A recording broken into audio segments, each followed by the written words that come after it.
YTN 대선 여론조사에서 국민의힘 윤석열 후보가 가상 다자와 양자 대결 모두 민주당 이재명 후보의 오차범위 밖에서 앞서는 걸로 나타났습니다. 내년 대선에서 대장동 개발 특혜 의혹이 이른바 고발 사주 의혹보다 더 큰 영향을 미칠 것 같다고 답한 비율이 더 높았습니다. 민주당이 이재명 후보가 주장한 전국민 재난지원금 지급과 관련해서 내년 1월 모든 국민에게 방역지원금을 주겠다고 발표했습니다. 국민의힘은 이에 반발하면서도 윤석열 정부 집권 직후 50조 원을 들여서 자영업자 손실보상을 하겠다고 맞섰습니다. 국내 요소수 재고치가 한 달치 정도로 나타난 가운데 정부는 민간업체가 보유한 요소 3,000톤을 요소수 생산에 투입하기로 했습니다. 호주에서 요소수를 공수하기 위해 군 수송기가 오늘 출발할 것으로 보이고 중국 세관에 묶인 물량을 들어오기 위한 노력도 계속하기로 했습니다. 주말 검사 감소 효과가 사라지면서 국내 코로나19 신규 확진자가 다시 2,000명대로 올라섰습니다. 위중증 환자와 사망자 규모도 커지고 있습니다. 현대백화점 사장이 수도권 지역 유흥업소 영업이 금지됐던 지난달 수행기사에게 불법 유흥업소에 태워달라고 지시하는 등 갑질을 했다는 의혹이 제기됐습니다. 단독 보도 내용 전해드리겠습니다. 오늘 서울 아침 기온이 1도까지 떨어지는 등 어제보다 더 춥겠습니다. 오늘도 곳곳에 비와 눈이 내리고 강원과 제주 산간 지역에는 내일까지 최고 8cm의 많은 눈이 내리겠습니다.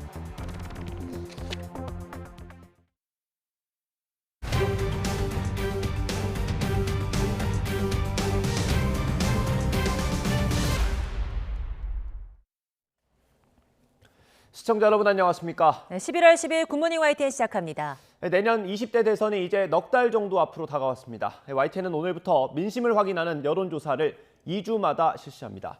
먼저 대선 대진표가 확정된 직후엔 국민의힘 윤석열 후보가 가장 많은 지지를 받았습니다. 오자구도와 양자 대결 모두 더불어민주당 이재명 후보를 상대로 오차범위 밖에서 이기는 것으로 집계됐습니다. 먼저 권민석 기자가 보도합니다. 내년 3월 20대 대선에 출마하는 후보 5명 가운데 누구에게 투표할지 물었습니다. 국민의힘 윤석열 후보를 찍겠다는 응답이 44.4%, 민주당 이재명 후보라고 답한 34.6%보다 오차 범위를 넘어서는 9.8%포인트 앞섰습니다. 국민의당 안철수 후보가 5.4%로 3위였습니다. 이재명, 윤석열 두 후보만 놓고 물어보니 격차가 더 벌어졌습니다. 응답자 절반이 윤 후보를 지지한다고 답했고 이 후보를 찍겠다는 답변은 37%였습니다. 다자구도와 양자 대결 모두 오차 범위를 뛰어넘는 차이가 난 겁니다. 다자 대결을 지역별로 보면 윤 후보는 부산과 대구 등 영남 지역에서 크게 앞선 가운데 서울과 수도권, 충청 지역에서도 40%대로 이 후보보다 10%포인트가량 많은 지지를 받았습니다. 이 후보는 강원과 호남에서 많은 지지를 받았고 제주에선 오차 범위 안에서 앞섰습니다. 20, 30대 표심은 주로 윤석열 후보에게 향했습니다. 20대는 38.2%로 22.2%에 머문 이 후보와 상당한 차이가 났고 30대도 윤 후보 지지가 40.6%였습니다. 반면 이 후보는 40대와 50대에서 많은 지지를 받았습니다. 보수층은 윤석열, 진보층은 이재명 지지로 양분된 가운데 중도 성향 유권자들은 43.3%가 윤 후보에 투표하겠다고 밝혀 이 후보 지지 30.3%보다 13%포인트 높게 나타났습니다. 지난주 대선 후보로 선출된 윤 후보가 컨벤션 효과를 누리며 중도층의 관심을 받고 있는 것으로 풀이됩니다. 이와 함께 경선 과정에서 홍준표 의원을 지지했던 2030 세대의 마음도 이 후보보다는 윤 후보에게 옮겨갔다고 볼 수 있다는 분석도 나옵니다. YTN 권민석입니다. 이번 여론조사에서는 내년 대선에서 대장동 개발 논란이 검찰 고발 사주 의혹보다 더 큰 영향을 미칠 것 같다고 답한 비율이 더 높았습니다. 또 이번 선거 최대 쟁점으로는 부동산 가격 안정화가 꼽혔습니다. 보도에 김승환 기자입니다.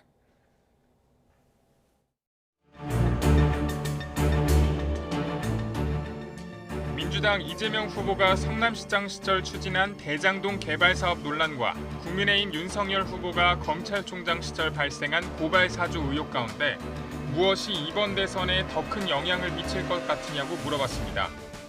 대장동 논란을 꼽은 비율이 58%, 고발 사주 의혹이 33.1%로 고발 사주보다 대장동 논란을 선택한 비율이 20%포인트 넘게 높았습니다.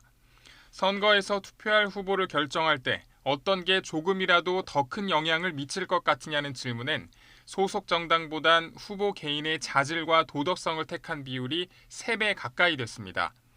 이번 대선의 최대 쟁점으로는 부동산 문제를 택한 응답자가 많았습니다. 부동산 가격 안정화가 34.6%를 기록한 데 이어 후보 관련 논란이 32.3%로 그 뒤를 이었습니다. 취업 물가 안정이나 코로나19 방역, 남북 문제를 꼽은 응답자는 상대적으로 적었습니다. 이런 가운데 문재인 대통령이 최근 교황청을 찾아 방북을 요청한 데 대해서는 성사되지 않을 것이란 의견이 응답자 10명 가운데 6명 이상으로 압도적으로 높아 부정적인 의견이 다수였습니다. 정당 지지도는 국민의힘이 39.9%로 더불어민주당보다 10%포인트 넘게 앞섰고 국민의당, 열린민주당, 정의당 순이었습니다. 이번 여론조사는 여야 대선 대진표가 확정된 이후 첫 평일인 지난 8일과 9일 이틀 동안 전국 성인 남녀 1,030명을 대상으로 진행됐고 표본 오차는 95% 신뢰 수준에서 플러스 마이너스 3.1%포인트입니다. YTN 김승환입니다.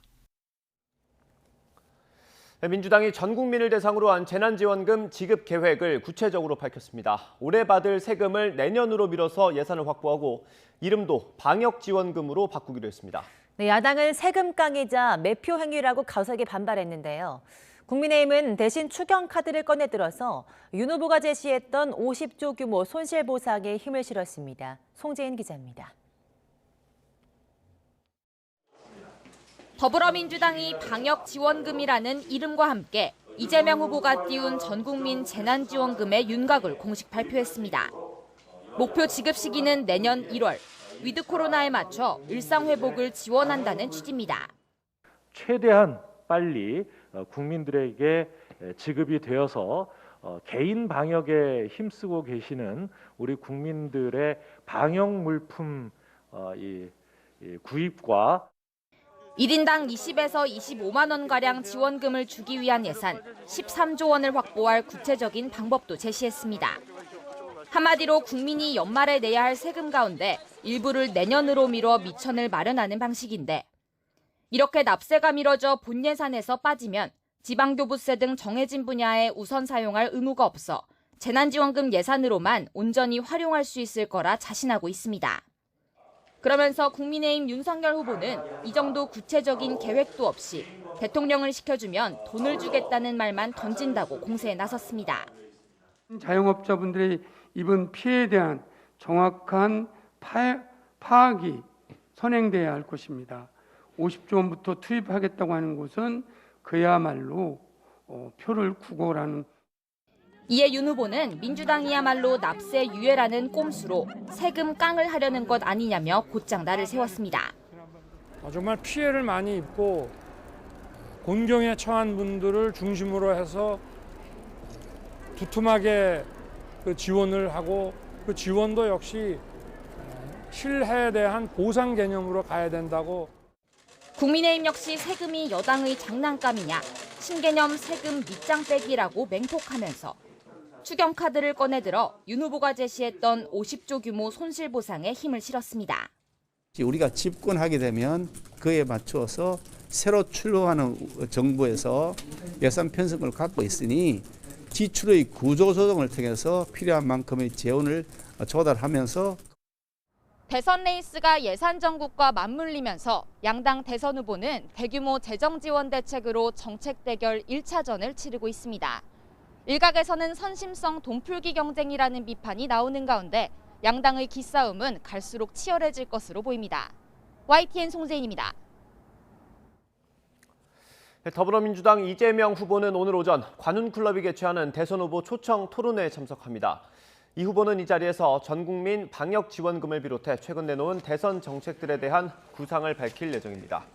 이와 함께 국민의힘 윤석열 후보 선출 뒤 지지율 극복 방안을 포함해 향후 본선 경쟁 전략 역시 언급할 것으로 보입니다. 이 후보는 오후에는 대한상공회의소를 방문하면서 경제 행보에 나서고 이어 원불교 교정원장을 예방하며 종교계 표심을 공략합니다.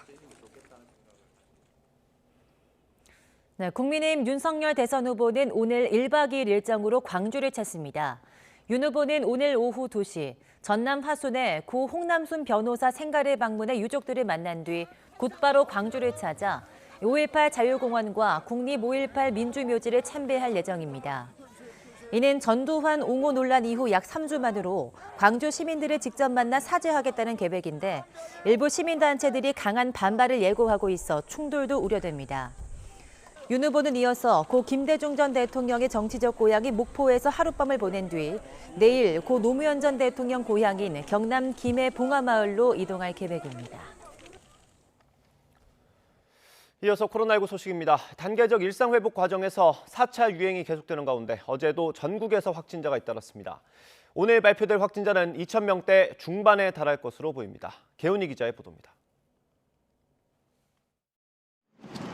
어제 0시부터 밤 9시까지 집계된 코로나19 신규 환자는 2,064명.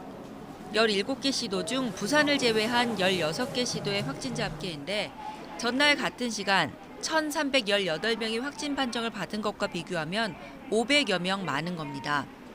이 같은 상황을 볼 때 오늘 0시 기준으로 발표될 신규 확진자 수는 2,400명 안팎이 될 것으로 보입니다. 확진자 수는 주말 영향으로 주 초반 감소했지만 주 중반에 접어들면서 검사 건수가 늘어나면서 대폭 증가한 것으로 보입니다. 특히 지난주 단계적 일상회복 전환과 헬로윈 데이 등의 영향이 이번 주 중후반에는 반영될 것으로 예상됩니다.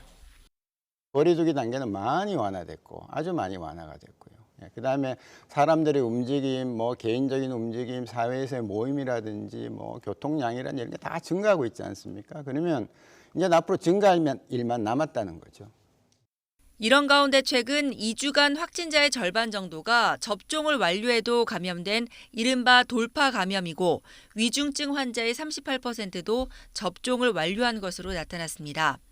특히 고령층일수록 돌파 감염 비율이 80% 전후를 보이며 높았습니다. 결국 백신 접종을 완료해도 시간이 지나면 백신 효과가 떨어지면서 코로나19에 감염되거나 위중증 환자로 발전할 가능성이 제법 높다는 것입니다. 이거는 백신 접종률이 높아지면서 나타날 수 있는 현상이라고 보여지고 아직까지 백신 효과에 대한 그런 감염 예방 효과는 여전히 있다 이렇게 말씀드릴 수 있습니다. 최근 신규 확진자 가운데 60대 이상 고령층의 비율이 늘고 있고 고령층에게 취약한 겨울철로 접어들면서 위중증 환자가 늘고 있는 것으로 보입니다. 또 백신 접종률이 낮은 18세 이하 청소년과 접종 효과가 떨어지기 시작한 60대 이상 고령층의 감염이 크게 늘면서 위기감을 더하고 있습니다. 당국은 코로나19에 대한 가장 강력한 대응은 백신 접종이라며 특히 치명률과 위중증률이 높은 고령층의 경우 서둘러 접종해달라고 당부했습니다. YTN 개훈입니다. 류근혁 보건복지부 제2차관은 단계적 일상회복 이후 대규모 유행에 대비해서 먹는 형태의 코로나19 치료제 도입 시기를 내년 2월보다 조금 더 앞당기는 방안을 강구하고 있다고 밝혔습니다. 또 정부가 치료제 정규 구매 계약과 별개로 추가 물량을 들여올 수 있는 옵션 계약을 체결했거나 체결이 진행 중이라고도 설명했습니다. 다만 치료제 자체로 코로나19를 완전히 차단할 수는 없다면서 먹는 치료제가 있어도 반드시 백신을 맞아야 한다고 덧붙였습니다.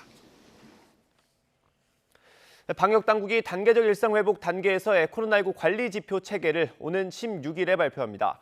정부가 이달 1일부터 3단계 일상회복을 시작함에 따라 다음 단계로의 전환이나 단계 유지, 비상계획 검토 및 시행을 판단할 방역 지표가 공개될 예정입니다.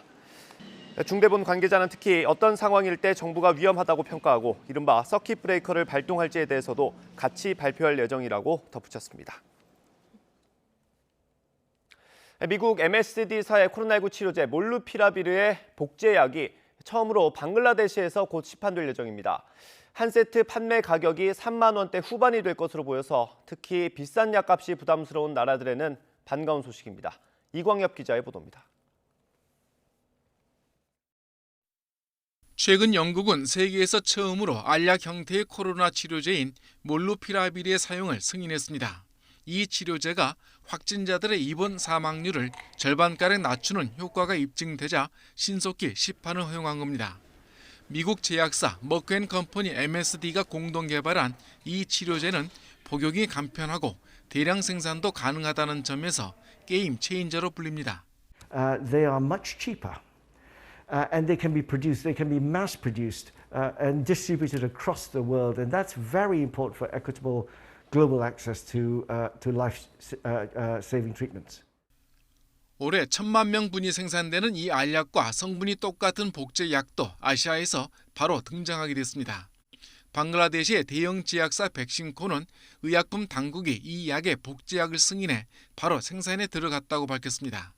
이 회사 대표는 몰누피라비르 복제약이 특히 백신 접종이 제한적인 나라들에서 중요한 역할을 할 것이라고 말했습니다. 이 회사는 최종 승인을 거치면 40알을 먹는 한 세트에 $33, 39,000원가량에 팔 계획이라고 밝혔습니다. 미국 정부가 계약한 오리지널 알약은 한 세트에 80만 원이 훨씬 넘는 것으로 알려졌습니다. MSD사는 비싼 가격이 논란이 되자 특허권을 소득이 낮은 나라와 공유하는 계약을 지난달 말 유엔 지원 단체인 국제의학특허풀과 맺었습니다. 이에 따라 방글라데시를 비롯한 아시아와 아프리카 등 105개 나라 제약사들이 앞으로 복제약을 대량 생산해 저렴하게 판매할 수 있을 것으로 기대됩니다. YTN 이광효입니다. 미국 제약사 화이자의 엘버트 불라 최고 경영자는 코로나19 백신 추가 접종의 효력이 1년 동안 지속될 것으로 예상했습니다. 외신들은 불라 최고 경영자가 현지 시각 9일 싱크탱크 애틀랜틱 카운슬 주최로 열린 온라인 대담에서 추가 접종과 관련해 매년 접종하게 될 가능성이 있어 보인다며 이같이 말했습니다. 불라 CEO는 2회차 백신 접종으로부터 6개월 뒤부터 면역력이 약화한다면서 추가 접종이 최초 접종 때보다 더 높은 수준의 예방 효과를 생성할 수 있다고 주장했습니다. 화이자와 바이오엔테크는 미국 보건당국에 코로나19 백신 추가 접종의 긴급 사용 승인을 65세 이상 고령자와 고위험군을 넘어 모든 성인으로 확대해달라고 신청한다고 뉴욕타임즈가 보도했습니다. 서울대병원 노조가 병원 측과 잠정 합의를 체결하고 오늘로 예고된 파업을 철회했습니다. 잠정 합의문에는 간호인력 충원과 근무 여건 개선을 위한 노사협의체 구성, 교대 근무자 결혼에 대비한 예비 인력 도입 등의 내용이 담겼습니다. 의료연대 본부는 서울대병원 노사의 합의 타결과는 별개로 내일 총파업에 돌입합니다. 류근혁 보건복지부 2차관은 현재 확진자가 늘어나는 상황에서 대승적으로 파업을 철회해 주시면 좋겠다면서 만일 파업을 강행하면 비상의료체제를 가동할 거라고 밝혔습니다. 네, 오늘 아침 올가을 들어 가장 추운 날씨를 보이고 있습니다. 추위 속 곳곳으로는 산발적인 비나 눈이 이어진다고 하는데요. 기상캐스터 연결해서 자세한 날씨 알아보겠습니다. 홍나시 캐스터. 네, 상암동 야외 스튜디오에 나와 있습니다. 네, 오늘 아침은 어제보다 공기가 차갑다고요? 네, 어제도 기온이 급격하게 떨어지면서 추웠는데 오늘 아침은 어제보다 공기가 더 차갑습니다. 현재 서울 기온은 0.7도까지 떨어지면서 올가을 들어 가장 추운 날씨를 보이고 있는데요. 한낮에도 서울 기온은 7도에 머물면서 예년 기온을 7도가량 밑돌며 종일 서늘하겠습니다. 오늘 출근길에는 어제보다 옷차림을 더욱더 따뜻하게 해주시기 바랍니다. 북서쪽에서 계속해서 찬 공기가 유입되면서 오늘 아침 기온은 어제보다 더 크게 떨어지고 있습니다. 현재 비공식 기록으로 강원도 설악산의 기온이 영하 10.5도까지 떨어졌고요. 대관령은 영하 2.8도, 파주는 영하 1도를 보이고 있습니다. 낮 기온은 어제와 비슷하거나 조금 낮겠습니다. 서울이 7도, 대전 9도, 광주와 대구는 11도에 머물겠습니다. 내일은 추위와 함께 오늘도 곳곳으로 비나 눈이 내리는 곳이 있는데요. 현재 충청과 호남 지역을 중심으로 산발적인 빗줄기가 이어지고 있습니다. 오늘 경기 남부와 강원, 충청 이남 지역에는 5에서 20mm의 비가 예상되고요.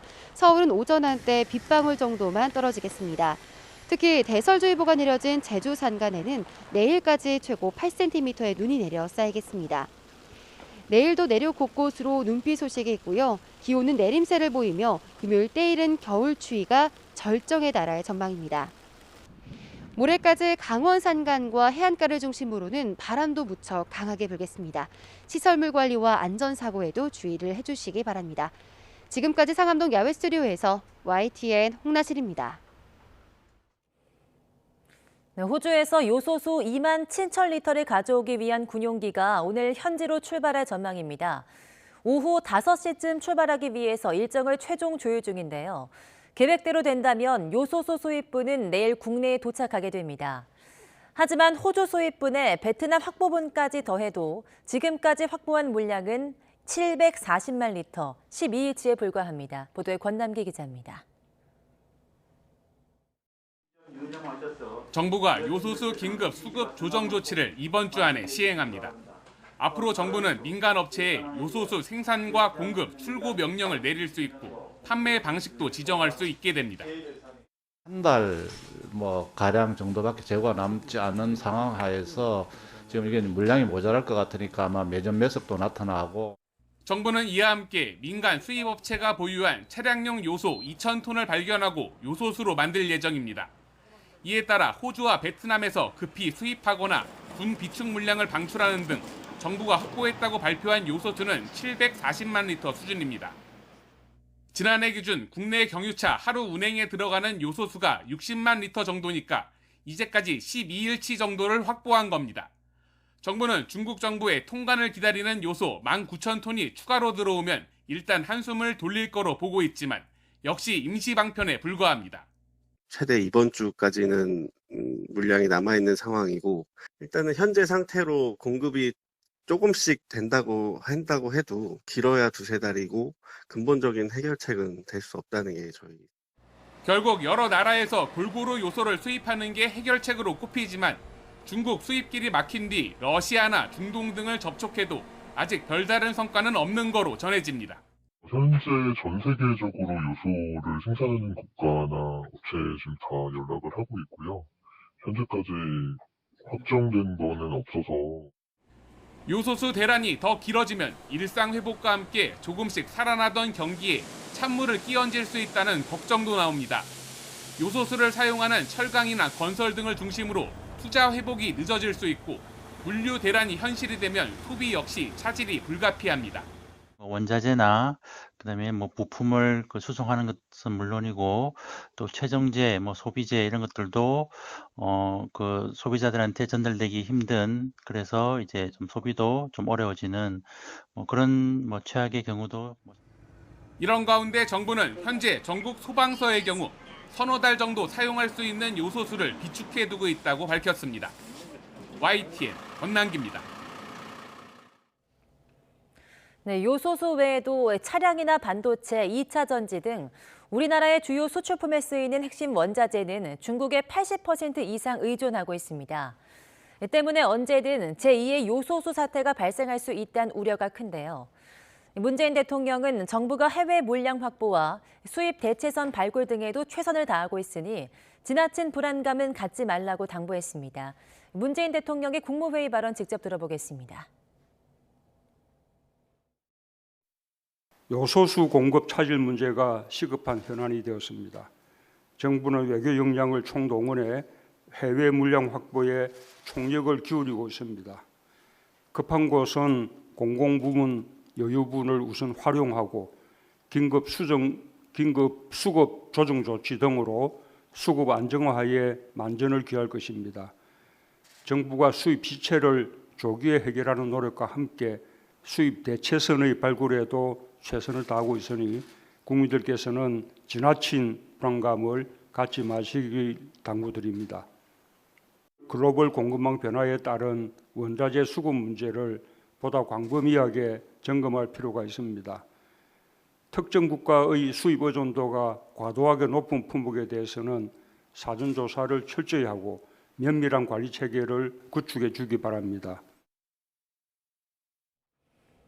네, 요소수 대란의 원인인 중국의 석탄 부족 사태가 진정세에 들어섰다는 전망이 나왔습니다. 중국에서는 지난달 이후 석탄 생산이 계속 증가하면서 가격이 3주 만에 49.9%, 절반 수준으로 대폭 하락했습니다. 중국의 경제기획부처인 국가발전개혁위원회는 8일 중국의 하루 석탄 생산량이 최근 몇 년 사이 가장 많은 1,193만 톤으로 증가했다고 밝혔습니다. 관변 매체인 글로벌타임스는 지난달 중국의 석탄 수입량도 2,694만 3천 톤으로 지난해 같은 기간 대비 96.3%나 증가했다면서 수입도 계속 늘고 있다고 전했습니다. 아울러 생산량이 계속 늘어나고 발전소의 구매량이 감소하면서 석탄 가격은 점차 안정을 찾을 것이라고 전망했습니다. 조 바이든 미국 대통령과 시진핑 중국 국가주석이 다음 주 화상 정상회담을 열 예정이라고 블룸버그 통신이 보도했습니다. 블룸버그 통신은 현지 시간 9일 사안을 잘 아는 인사들을 인용해서 미중 정상회담 소식을 전하면서 정확한 날짜는 아직 협의가 계속되고 있다고 설명했습니다. 앞서 제이크 설리번 미 백악관 국가안보보좌관과 양제츠 중국 외교 담당 정치국원은 지난달 스위스 추리히에서 만나 바이든 대통령과 시 주석의 연내 화상 정상회담에 합의한 바 있습니다. 문승욱 산업통상자원부 장관은 한국 기업의 반도체 자료 제출이 미국 상무부와의 공감대 속에 이루어졌다며 추가 조치는 예상되지 않는다고 밝혔습니다.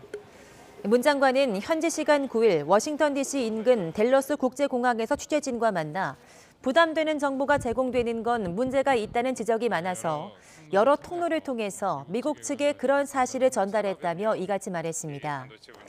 이어 양국의 공급망 생태계가 잘 연결돼서 글로벌 공급망 자체가 안정될 수 있는 장기적 방안까지 논의할 계기가 될 것 같다고 덧붙였습니다. 지난 2016년 현대차와 기아차의 엔진 결함을 내부 고발한 전직 현대차 직원이 미국 당국으로부터 280억 원이 넘는 포상금을 받게 됐습니다. 현대차와 기아차에 부과한 과징금의 30%에 해당하는 것으로 전 세계적으로 자동차 부분 내부 고발에 지급된 포상금 중 가장 큰 금액입니다. 보도에 이동환 기자입니다. 지난 2015년 북미 시장에서 현대차의 소나타 47만 대가 리콜되는 사태가 벌어졌습니다. 현대차가 자체 개발한 세타2 엔진을 탑재한 차량에서 원인 불명의 화재가 잇따라 발생했기 때문입니다. 당시 현대차는 조립 공정 중 쇳가루가 제대로 제거되지 않았을 가능성이 있다고 원인을 설명했습니다.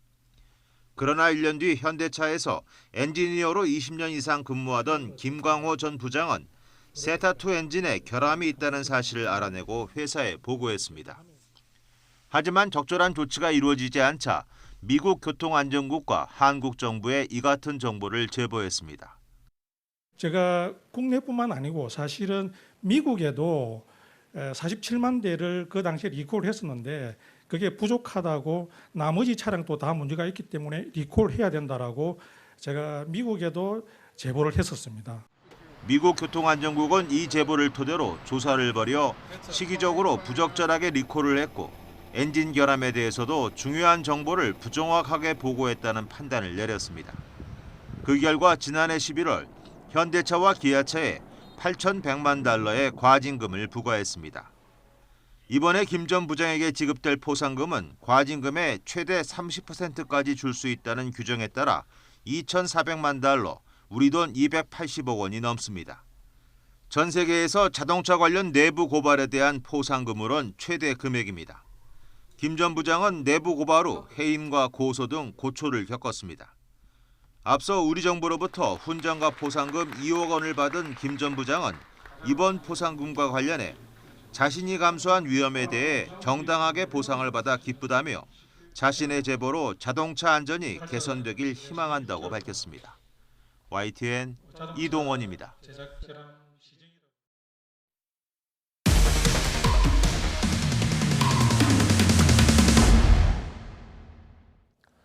최근 LG전자 임원이 운전기사에게 갑질을 했다는 소식 전해드렸습니다. 비슷한 일이 현대백화점에서도 있었습니다. 다름 아닌 사장이 유흥업소를 가면서 기사들의 수행을 받은 걸로 확인됐습니다. 네, 이 업소는 무허가 영업에 방역수칙까지 무시한 것으로 확인됐는데요. 수행기사들은 사장이 나올 때까지 꼼짝없이 기다려야 했습니다. 김철희 기자의 단독 보도입니다. 서울 논현동 한 카페 앞. 대낮인데도 출입문이 굳게 닫혀 있습니다. 못 봤어요. 원래는 못 봤어요. 참 못 봤어요. 알고 보니 카페 간판을 단 이곳은 일반 음식점으로 등록하고는 여성 종업원이 접객하는 방식으로 운영되어 온 무허가 유흥 주점이었습니다. 이 때문에 한 차례 적발돼 영업 정지를 당하기도 했습니다. 이런데도 해당 업소는 집합 금지 조치가 내려진 지난달까지도 단속을 피해 몰래 영업했습니다. 이 기간에 현대백화점 사장 A씨가 회사 차를 이용해 수시로 드나든 것으로 YTN 취재 결과 확인됐습니다.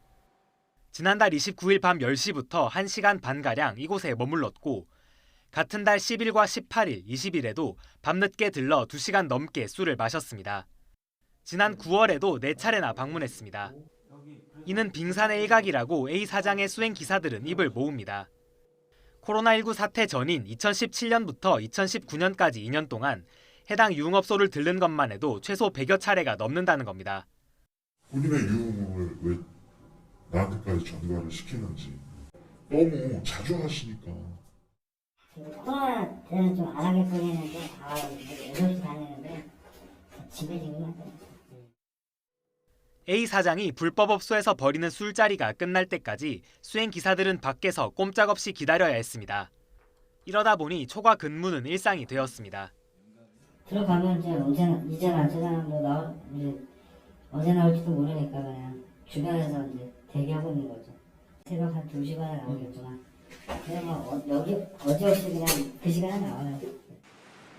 YTN 취재가 시작되자 A 사장은 방역수칙 위반을 시인했습니다.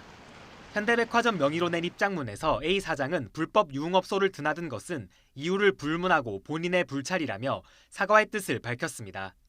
다만 불법 영업 사실은 몰랐다고 해명했습니다. 하지만 A 사장이 불법 유흥업소 출입 사실을 인정한 만큼 감염병 예방법 위반 혐의에 대한 경찰 수사가 불가피해 보입니다. YTN 김철입니다. 사장의 술자리가 끝날 때까지 기다린 수행기사들은 그만큼 근무 시간이 늘어날 수밖에 없었습니다. 하지만 월 급여 상한을 정한 포괄 임금제 때문에 이들은 일정 시간을 넘어서면 사실상 공짜 노동을 해야 했습니다. 이어서 임성호 기자가 단독 보도합니다. 현대백화점 사장 A씨가 술을 마시러 불법 유흥업소를 찾을 때마다 수행기사들은 새벽까지 일해야 했습니다. 나흘 만에 34시간 넘게 추가 노동을 한 적도 있었습니다.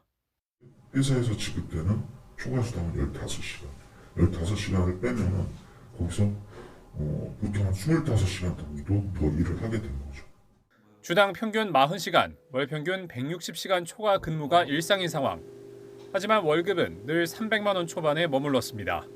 파견업체와 맺은 포괄 임금제 계약 때문이었습니다. 아무리 초과 근무가 길어져도 주당 15시간, 월 평균 66시간의 연장 근로와 수당 80여만 원만 인정됐습니다. 통으로 버었으니까는 추가 수당은 없다. 출퇴근하는 사람이랑 늦게 끝나는 사람이랑 급여가 똑같으니까 좀 솔직히 기분 나쁘죠. 그거에 대해서 총무부에다가도 얘기했는데 단 1도 없고. 이는 분명히 위법이라고 노동 전문가들은 지적합니다. 정해진 계약 시간을 넘는 노동에 대해 수당을 지급하지 않으면 임금 체불로 보기 때문입니다. 실제로 대법원도 포괄임금제 방식의 계약이어도 계약 내용을 넘어서는 초과 근무에 대해선 추가 수당을 줘야 한다고 판단했습니다.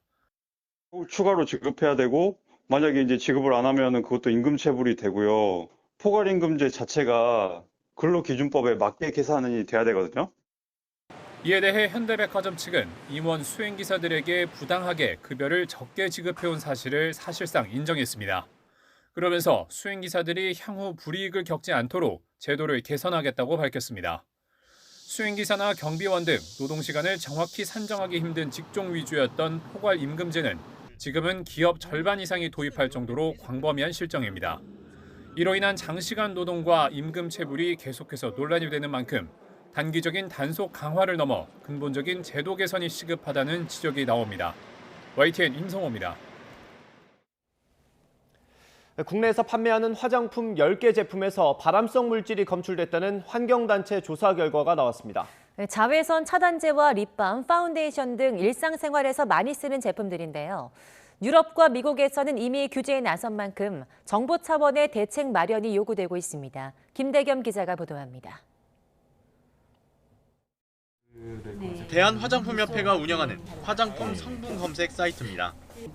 불소 성분을 의미하는 플로우르라는 단어를 넣고 검색하자 121종의 관련 화학물질이 나옵니다. 플로우르는 피부 투과력이나 제품의 지속성을 높여줘 화장품을 만들 때 사용하는 성분입니다. 문제는 이 성분이 발암물질인 과부라 화합물의 발생 가능성을 키운다는 겁니다. 환경운동연합이 노동환경연구소와 함께 플로우르 성분이 포함된 화장품 제품 20개를 분석한 결과 절반인 10개 제품에서 과부라 화합물이 검출됐습니다. 저희가 실제 20종류에서 했을 때 지금 50% 확률로 나온다는 것은 더 많은 제품을 했을 때는 더 많이 나올 수 있다는 그런 것들이 확인되었다고 생각합니다. 과부라 화합물이 나온 제품군은 자외선 차단제나 파운데이션, 립밤 등으로 주로 여성들이 쓰는 화장품입니다. 환경운동연합은 검출량이 모두 노출 기준치 아래이긴 했지만 일상생활에서 자주 쓰는 만큼 인체 유해성이 클 것으로 우려했습니다. 과부라 화합물 특성상 자연 상태에서는 잘 분해되지 않고 체내에 축적돼 간 손상이나 각종 암을 유발하고 태아에게까지 영향을 미친다는 지적입니다. 보통 PFAS라고 하는 것이 가장 큰 독성은 잔류성이 높고 그다음에 생물 농축성이 있고 그리고 독성이 있는 물질이라고 대표적으로 알려져 있습니다. 지난해 미국 캘리포니아주가 처음으로 화장품에 과부라 화합물 사용을 금지한 데 이어 미국 정부는 3년 안에 과부라 화합물 사용을 전면 통제하겠다고 밝혔습니다. 유럽 역시 내년 말까지 과부라 화합물 사용을 규제할 방침입니다.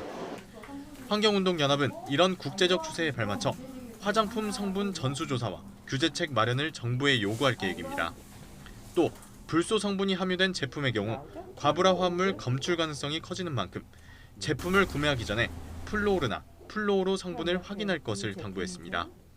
YTN 김대겸입니다. 고 이건희 회장의 유족이 국가에 기증한 2만 3천여 점의 소장품을 전시하는 공간이 2027년쯤 서울 종로구 송현동에 세워집니다. 문체부는 오늘 낮 부지 선정 결과를 발표하고 서울시와 업무 협약도 맺을 예정입니다. 김태현 기자가 보도합니다.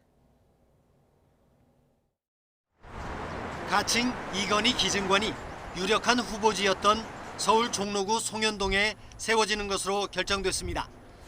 문화체육관광부는 고 이건희 회장이 소장했던 문화재와 미술품의 보존과 전시를 위한 기증관 건립 부지로 송현동 일대 9,800제곱미터를 선정했습니다.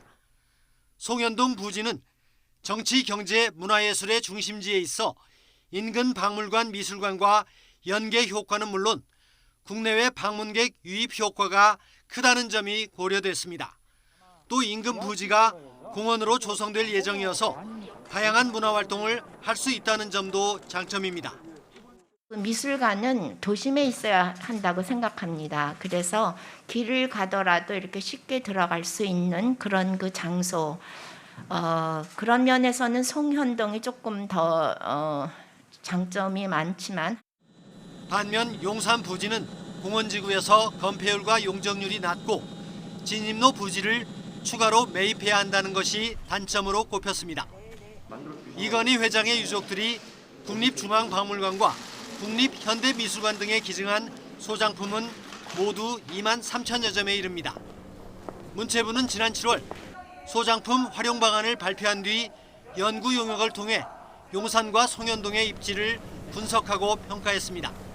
이를 토대로 국가기증 이건희 소장품 활용위원회에서 최종 부지를 의결했습니다. 문체부는 이번 달 예비 타당성 조사 절차에 들어가 내년 하반기 국제 설계 공모를 추진하고 2027년쯤 개관할 계획입니다. 융복합 문화활동의 중심지로 육성할 기증관의 규모는 연면적 3만 제곱미터에 이릅니다. 정부는 의견 수렴을 거쳐 가칭보다 더 확장성 있는 이름을 찾기로 했습니다. YTN 김태현입니다.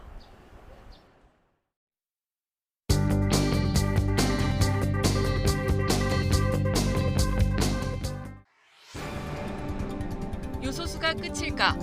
특정 국가에 80% 이상 의존하는 수입 의존 품목이 4,000개인데 차체에 쓰이는 마그네슘 인곡과 반도체에 들어가는 산화 텅스텐, 2차 전지 필수품인 수산화 리튬도 우려 대상입니다. 정부가 늑장 대응으로 골든타임을 놓쳤다는 비판도 커지고 있습니다. 중국 수출 규제 3주가 지나서야 첫 요소수 회의가 열렸는데 해외 공간에서 10월 초 이상 징후를 보고했지만 거듭 시간을 허비했다는 겁니다. 정의용 외교부 장관은 왕이 중국 외교부장을 만난 자리에서 요소수와 관련해서는 한마디도 하지 않았다는 보도도 나왔습니다. 조선일보는 세계 각국이 이념과 명분으로 급진적인 재생에너지 정책을 펴면서 탄소 중립 함정에 빠졌다고 적었습니다. 재생에너지가 충분하지 않은 상황에서 화석 연료 사용을 대폭 축소하면서 호주와 중국 간 갈등이나 코로나 회복에 따른 에너지 수요 증가 등에 제대로 대응하지 못했다는 겁니다.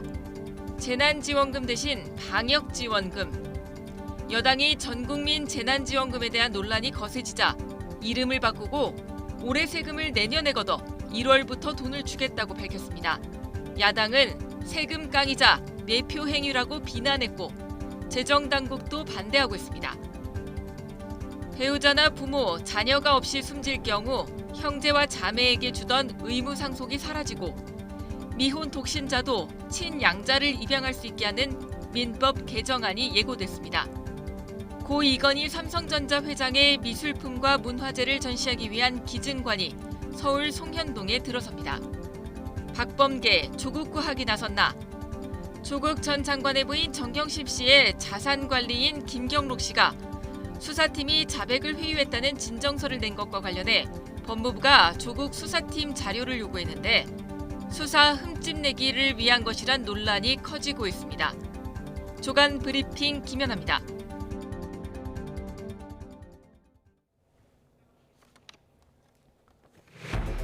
YTN 대선 여론조사에서 국민의힘 윤석열 후보가 가상 다자와 양자 대결 모두 민주당 이재명 후보에게 오차범위 밖에서 앞서는 걸로 나타났습니다. 내년 대선에서 대장동 개발 특혜 의혹이 이른바 고발 사주 의혹보다 더 큰 영향을 미칠 것 같다고 답한 비율이 더 높았습니다. 국내 요소수 재고가 한 달치 정도인 가운데 정부는 민간업체가 보유한 요소 3,000톤을 요소수 생산에 투입하기로 했습니다.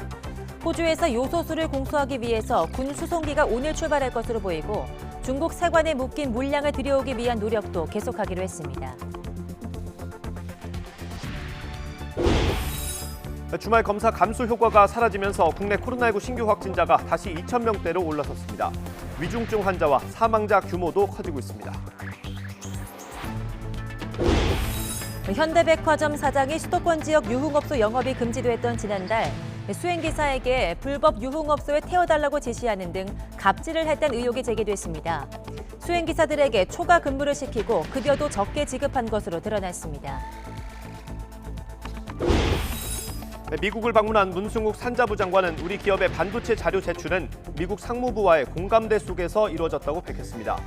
그러면서 미국 정부의 추가 조치는 없을 것으로 내다봤습니다. 서울 아침 기온이 1도를 밑도는 등 오늘 올가에 들어 가장 추운 날씨를 보이고 있습니다. 오늘도 곳곳에 비와 눈이 내리고 대설주의보가 내려진 제주 산간에는 내일까지 최고 8cm의 눈이 내려 쌓이겠습니다. 굿모닝 YTN 이어가겠습니다. 요소수 품귀 사태가 길어지면서 건설업계가 애를 태우고 있습니다. 당장 중장비 운행도 문제고 시멘트 생산 중단까지 걱정이 이만저만이 아닌데요. 오태인 기자가 현장에 나가 사정을 들어봤습니다.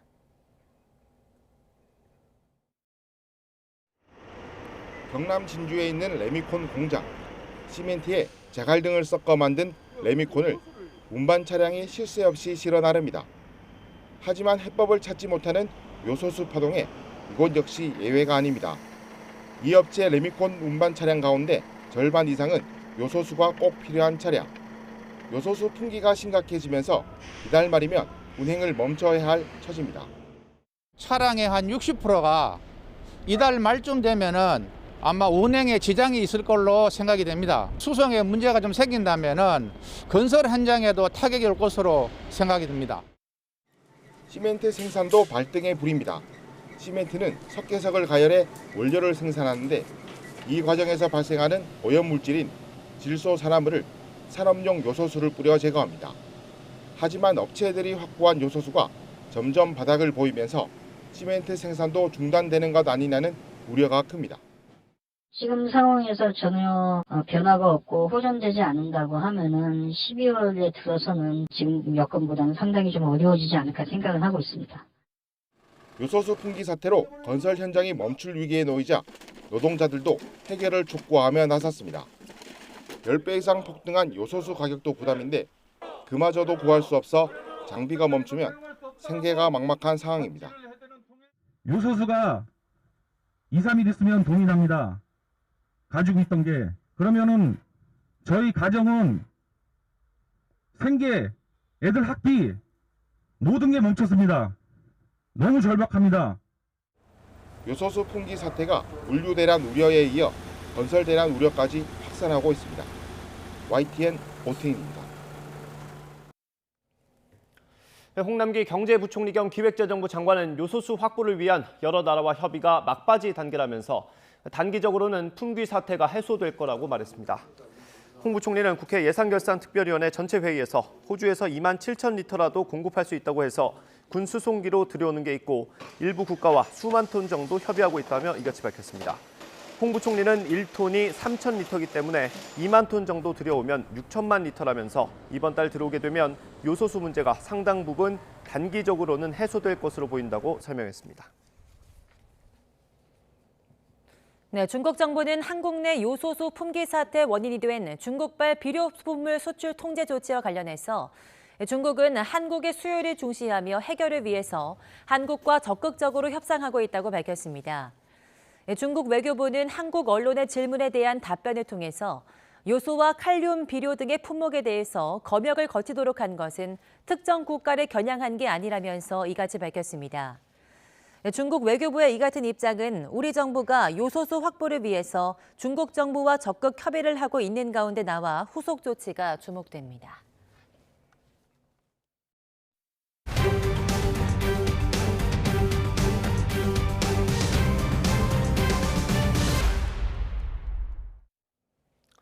YTN의 대선 여론조사에서 국민의힘 윤석열 후보가 타자와 양자 가상 대결 모두 더불어민주당 이재명 후보를 오차 범위 밖에서 앞서는 걸로 나타났습니다. YTN이 리얼미터에 의뢰해서 지난 8일부터 이틀 동안 전국의 유권자 1,030명을 상대로 조사한 결과 20대 대선이 오자 대결로 치러질 경우 윤 후보가 44.4% 지지율로 34.6%를 기록한 이 후보를 오차 범위 바깥인 9.8%포인트 앞섰습니다. 국민의당 안철수 후보는 5.4%, 정의당 심상정 후보는 2.8%, 김동연 전 경제부총리는 1.5%를 얻었습니다. 양자 대결에서는 윤 후보가 50% 지지율로 37%를 얻은 이 후보와 오차 범위를 넘는 13%포인트 격차가 났습니다. 대선 구도와 관련해서는 응답자 67.5%가 이번 대선은 여당과 제1야당 후보 중심의 양자 대결이 될 거라고 답했습니다. 이번 여론조사에서는 고발사주 의혹보다 대장동 개발 사업 논란이 대선에 더 큰 영향력을 미칠 것 같다는 응답자가 더 많았고 최대 쟁점으로는 부동산 문제가 꼽혔습니다. YTN이 리얼미터에 의뢰한 대선 관련 정례 조사를 보면 두 사안 가운데 어떤 게 더 큰 영향을 미칠 것 같냐는 질문에 대장동 논란이 58%, 고발사주 의혹이 33.1%였고 잘 모르겠다는 비율은 8.9%였습니다. 대선 최대 쟁점으로는 부동산 가격 안정화가 34.6%로 가장 많이 꼽힌 가운데 후보 관련 논란이 32.3%로 뒤를 이었고 취업과 물가 안정, 코로나19 방역, 남북 문제 순이었습니다. 투표 후보 결정 요인으로는 응답자 10명 가운데 7명 가까이 후보 개인의 자질과 도덕성을 선택해 소속 정당을 택한 비율보다 3배 가까이 높았습니다. 청년 소통 행보를 이어가던 민주당 이재명 후보가 부인이 다치면서 어제 하루 일정을 전면 취소했습니다. 이 후보는 오늘 다시 일정에 복귀해서 2030 표심 잡기에 나설 예정입니다. 최하영 기자의 보도입니다. 이재명 후보의 일정 취소 소식이 전해진 건 첫 일정을 1시간여 앞둔 시각이었습니다. 민주당은 부인 김혜경 씨가 새벽 1시 반쯤 자택에서 과로로 실신해 찢어진 부위를 봉합하는 수술을 받게 돼 후보가 곁에서 간호하기로 했다고 전했습니다.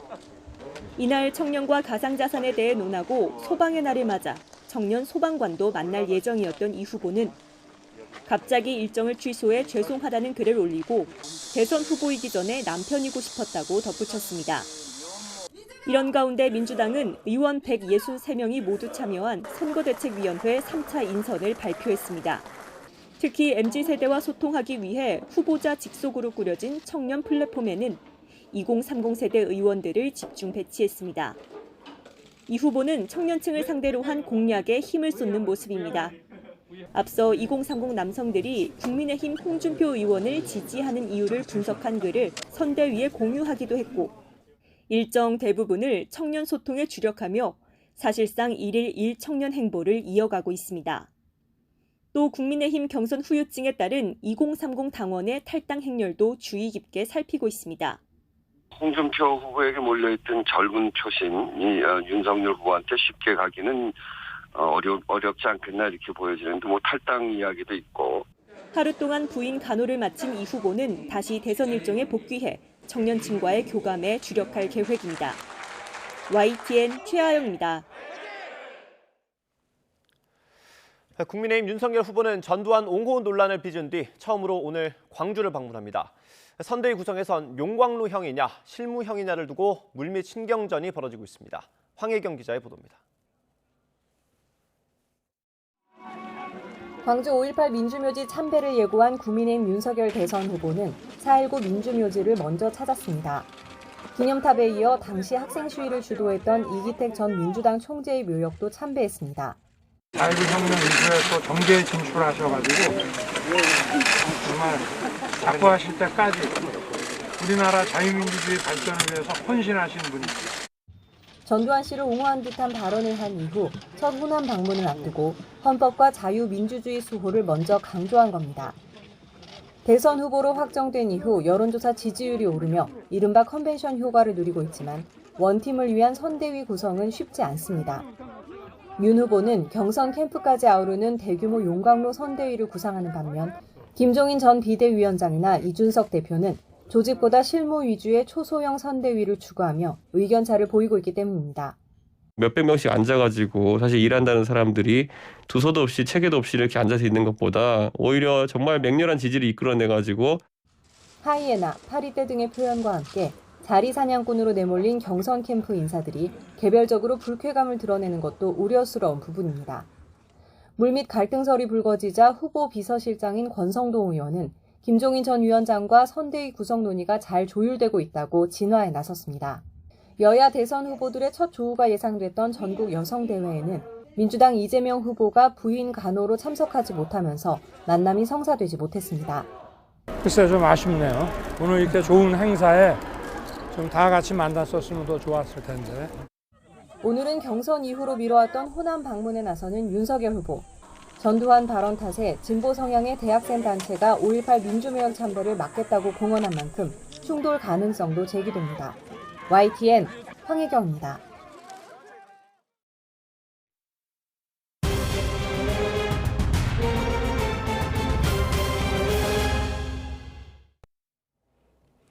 네, 단계적 일상회복 과정에서 코로나19 4차 유행이 이어지는 가운데 어제도 전국 곳곳에서 코로나19 확진자가 잇따랐습니다.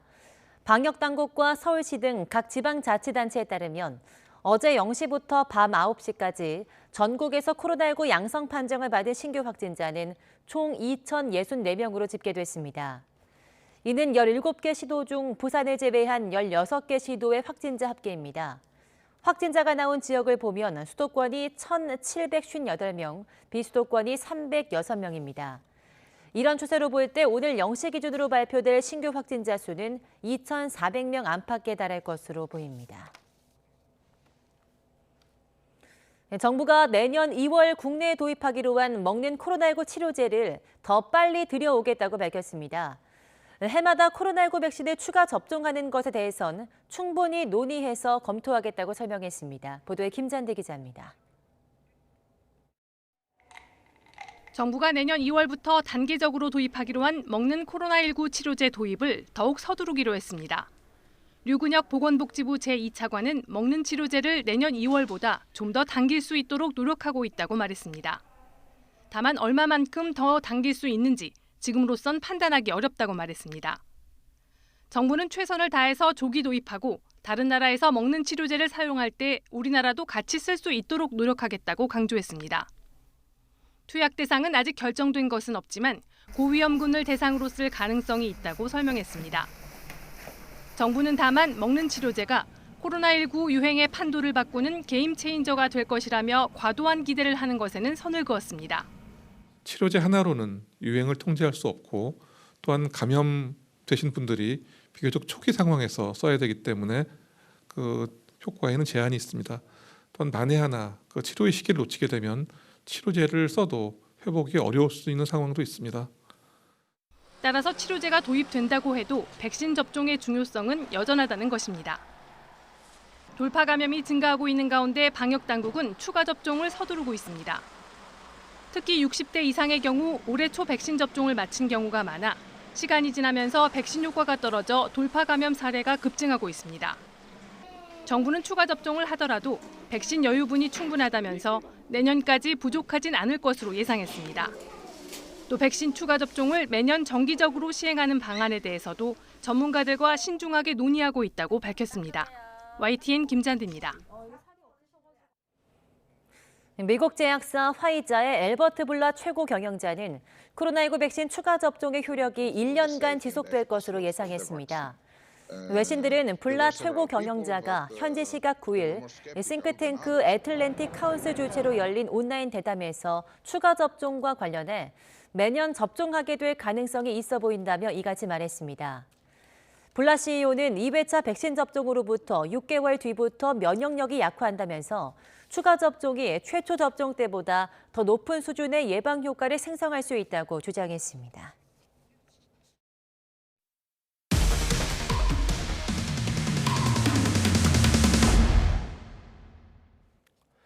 최근 LG전자 임원이 운전기사에게 갑질을 했다는 소식 전해드렸습니다. 비슷한 일이 현대백화점에서도 있었습니다. 다름 아닌 사장이 유흥업소를 가면서 기사들의 수행을 받은 걸로 확인됐습니다.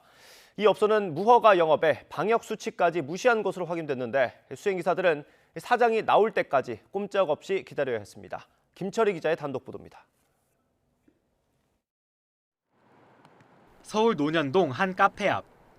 대낮인데도 출입문이 굳게 닫혀 있습니다. 못 봤어요. 원래는 못 봤어요. 참 못 봤어요. 알고 보니 카페 간판을 단 이곳은 일반 음식점으로 등록하고는 여성 종업원이 접객하는 방식으로 운영되어 온 무허가 유흥 주점이었습니다. 이 때문에 한 차례 적발돼 영업 정지를 당하기도 했습니다. 이런데도 해당 업소는 집합 금지 조치가 내려진 지난달까지도 단속을 피해 몰래 영업했습니다. 이 기간에 현대백화점 사장 A씨가 회사 차를 이용해 수시로 드나든 것으로 YTN 취재 결과 확인됐습니다. 지난달 29일 밤 10시부터 1시간 반가량 이곳에 머물렀고 같은 달 10일과 18일, 20일에도 밤늦게 들러 2시간 넘게 술을 마셨습니다. 지난 9월에도 4차례나 방문했습니다. 이는 빙산의 일각이라고 A 사장의 수행 기사들은 입을 모읍니다. 코로나19 사태 전인 2017년부터 2019년까지 2년 동안 해당 유흥업소를 들른 것만 해도 최소 100여 차례가 넘는다는 겁니다. 본인의 유흥을 왜 나한테까지 전가를 시키는지 너무 자주 하시니까. 코로나 때는 좀 안 하겠거니 했는데 다 8시 다니는데 집에 지금 하더라고요. A 사장이 불법 업소에서 벌이는 술자리가 끝날 때까지 수행 기사들은 밖에서 꼼짝없이 기다려야 했습니다. 이러다 보니 초과 근무는 일상이 되었습니다. 들어가면 이제 언제 나올지도 모르니까 그냥 주변에서 이제 대기하고 있는 거죠. 새벽 한 2시간에 나오겠지만 그냥 여기 어지없이 그냥 그 시간에 나와요. YTN 취재가 시작되자 A 사장은 방역 수칙 위반을 시인했습니다. 현대백화점 명의로 낸 입장문에서 A 사장은 불법 유흥업소를 드나든 것은 이유를 불문하고 본인의 불찰이라며 사과의 뜻을 밝혔습니다. 다만 불법 영업 사실은 몰랐다고 해명했습니다. 하지만 A 사장이 불법 유흥업소 출입 사실을 인정한 만큼 감염병 예방법 위반 혐의에 대한 경찰 수사가 불가피해 보입니다. YTN 김철입니다. 사장의 술자리가 끝날 때까지 기다린 수행기사들은 그만큼 근무 시간이 크게 늘어날 수밖에 없었습니다. 하지만 월급여 상한을 정한 포괄임금제 때문에 일정 시간을 넘어서면 사실상 공짜 노동을 했습니다. 이어서 임성호 기자입니다. 현대백화점 사장 A씨가 술을 마시러 불법 유흥업소를 찾을 때마다 수행기사들은 새벽까지 일해야 했습니다. 나흘 만에 34시간 넘게 추가 노동을 한 적도 있었습니다. 회사에서 지급되는 초과 수당은 15시간. 15시간을 빼면은 거기서 보통 한 25시간 정도 더 일을 하게 된 거죠. 주당 평균 40시간, 월 평균 160시간 초과 근무가 일상인 상황. 하지만 월급은 늘 300만 원 초반에 머물렀습니다. 파견업체와 맺은 포괄임금제 계약 때문이었습니다. 아무리 초과 근무가 길어져도 주당 15시간, 월 평균 66시간의 연장 근로와 수당 80여만 원만 인정됐습니다. 통으로 먹었으니까는 추가 수당은 없다. 출퇴근하는 사람이랑 늦게 끝나는 사람이랑 급여가 똑같으니까 좀 솔직히 기분 나쁘죠. 그거에 대해서 총무부에다가도 얘기했는데 단 1도 없고. 이는 분명히 위법이라고 노동 전문가들은 지적합니다. 정해진 계약 시간을 넘는 노동에 대해 수당을 지급하지 않으면 임금 체불로 보기 때문입니다. 실제로 대법원도 포괄임금제 방식의 계약이어도 계약 내용을 넘어서는 초과 근무에 대해선 추가 수당을 줘야 한다고 판단했습니다. 추가로 지급해야 되고 만약에 이제 지급을 안 하면은 그것도 임금 체불이 되고요. 포괄임금제 자체가 근로기준법에 맞게 계산이 돼야 되거든요. 이에 대해 현대백화점 측은 임원 수행기사들에게 부당하게 급여를 적게 지급해온 사실을 사실상 인정했습니다. 그러면서 수행기사들이 향후 불이익을 겪지 않도록 제도를 개선하겠다고 밝혔습니다. 수행기사나 경비원 등 노동시간을 정확히 산정하기 힘든 직종 위주였던 포괄임금제는 지금은 기업 절반 이상이 도입할 정도로 광범위한 실정입니다. 이로 인한 장시간 노동과 임금 체불이 계속해서 논란이 되는 만큼 단기적인 단속 강화를 넘어 근본적인 제도 개선이 시급하다는 지적이 나옵니다. YTN 임성호입니다. 정부의 손실보상금 신청과 지급 과정이 크고 작은 차질을 빚고 있다는 보도 전해드린 적이 있습니다. 그런데 저희 취재 결과 법인 사업자 가운데 보상금을 받은 사람이 지난 13일 동안 단 한 명도 없었던 걸로 확인됐습니다. 우연인지 아닌지 취재가 시작된 어제 지급이 시작됐습니다. 이상군 기자의 단독 보도입니다. 중소벤처기업부가 지난달 27일부터 운영에 들어간 소상공인 손실보상 신청 사이트입니다. 사업자 번호를 입력하고 본인 인증만 하면 별도 증빙 서류 없이 이틀 안에 보상금을 신속히 지급한다고 홍보해왔습니다. 그런데 법인 사업자로 식당을 운영하던 30대 A씨에게는 꿈같은 이야기였습니다. 신청 접수가 시작된 지 2주가 다 되도록 보상금을 받지 못한 채 속만 태우고 있기 때문입니다. A씨는 신청 초기부터 계좌 인증 과정 등에서 오류가 잇따라 지자체와 지역 중소벤처기업청에 문의했지만 이렇다 할 해결책을 안내받지 못했다고 말했습니다.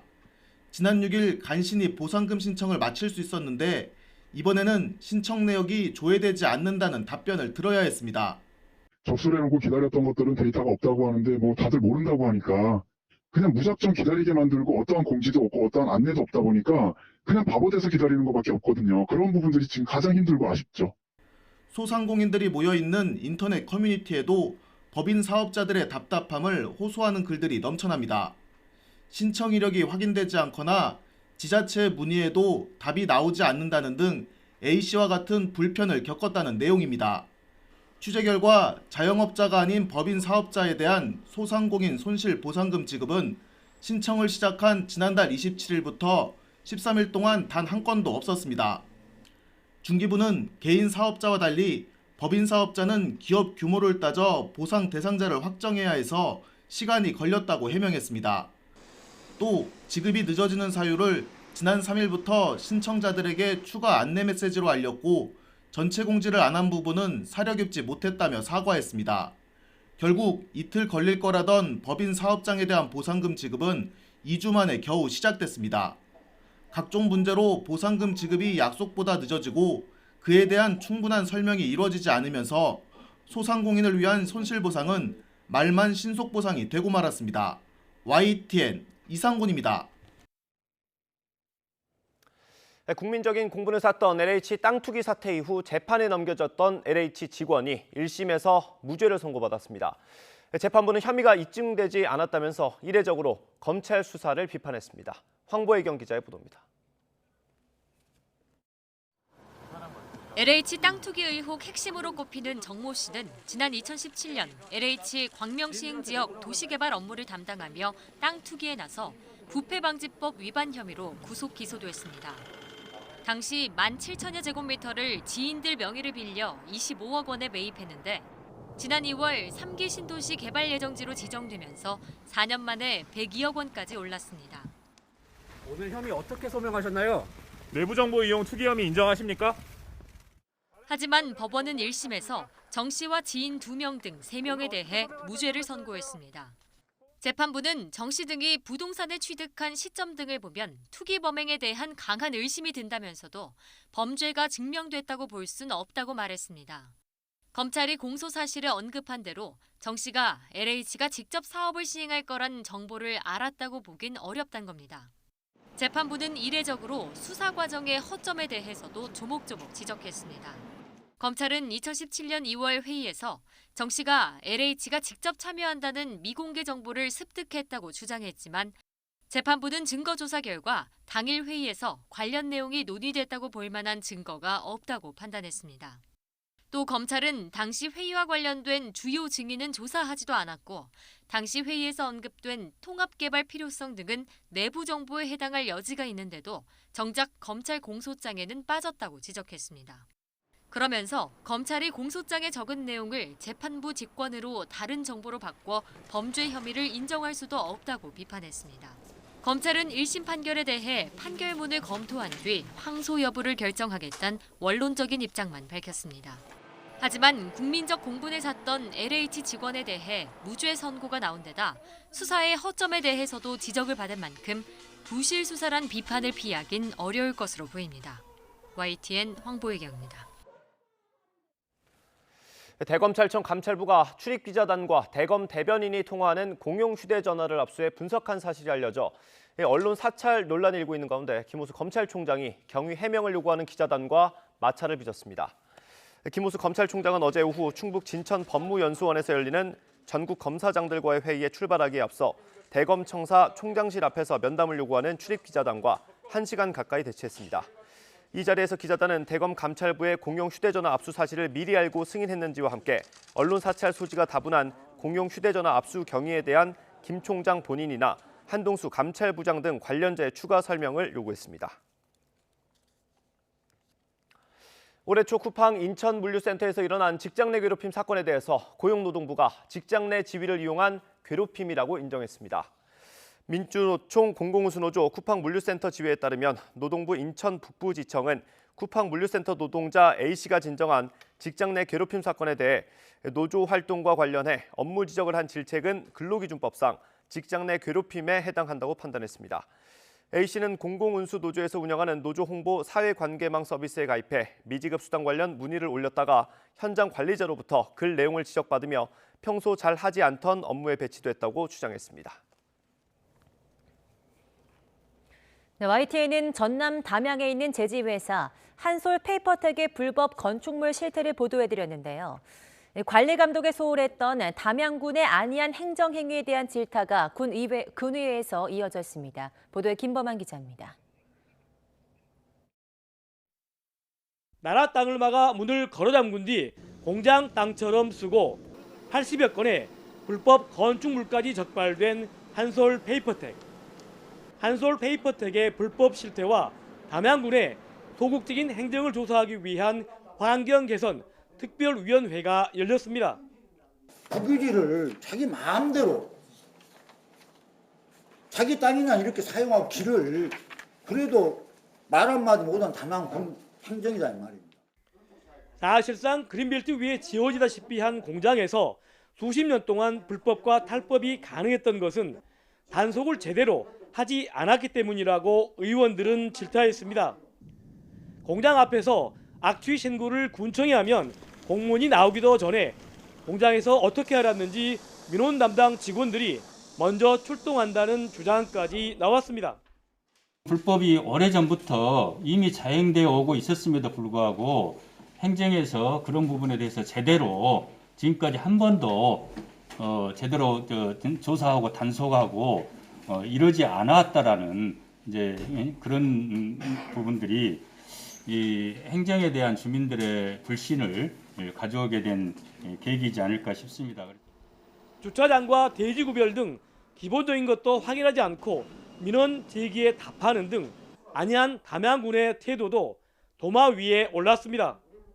아마 저희 부서에서 그 주차장이 한 일반 대지로 좀 잘못 오해를 하고 답변을 좀 그렇게 드린 것 같습니다. 담양군 의회는 현장 조사 등 한솔 페이퍼텍의 불법이 뿌리 뽑힐 때까지 철저하게 감시 역할을 하기로 했습니다. YTN 김범환입니다. 네, 가혹행위를 견디다 못해 극단적 선택을 한 해군 정모 일병이 피해를 호소했던 휴대전화 메시지가 공개됐습니다. 선임이 자신에게 헛줄에 맞아 죽으라고 했다는 등 가혹한 폭언 내용도 담겼는데요.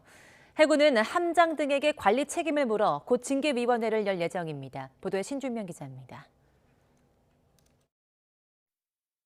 해군 3함대 강감차남 소속 정모일병은 지난 3월 선임들에게 폭행과 폭언을 당했다고 지휘부에 신고했습니다.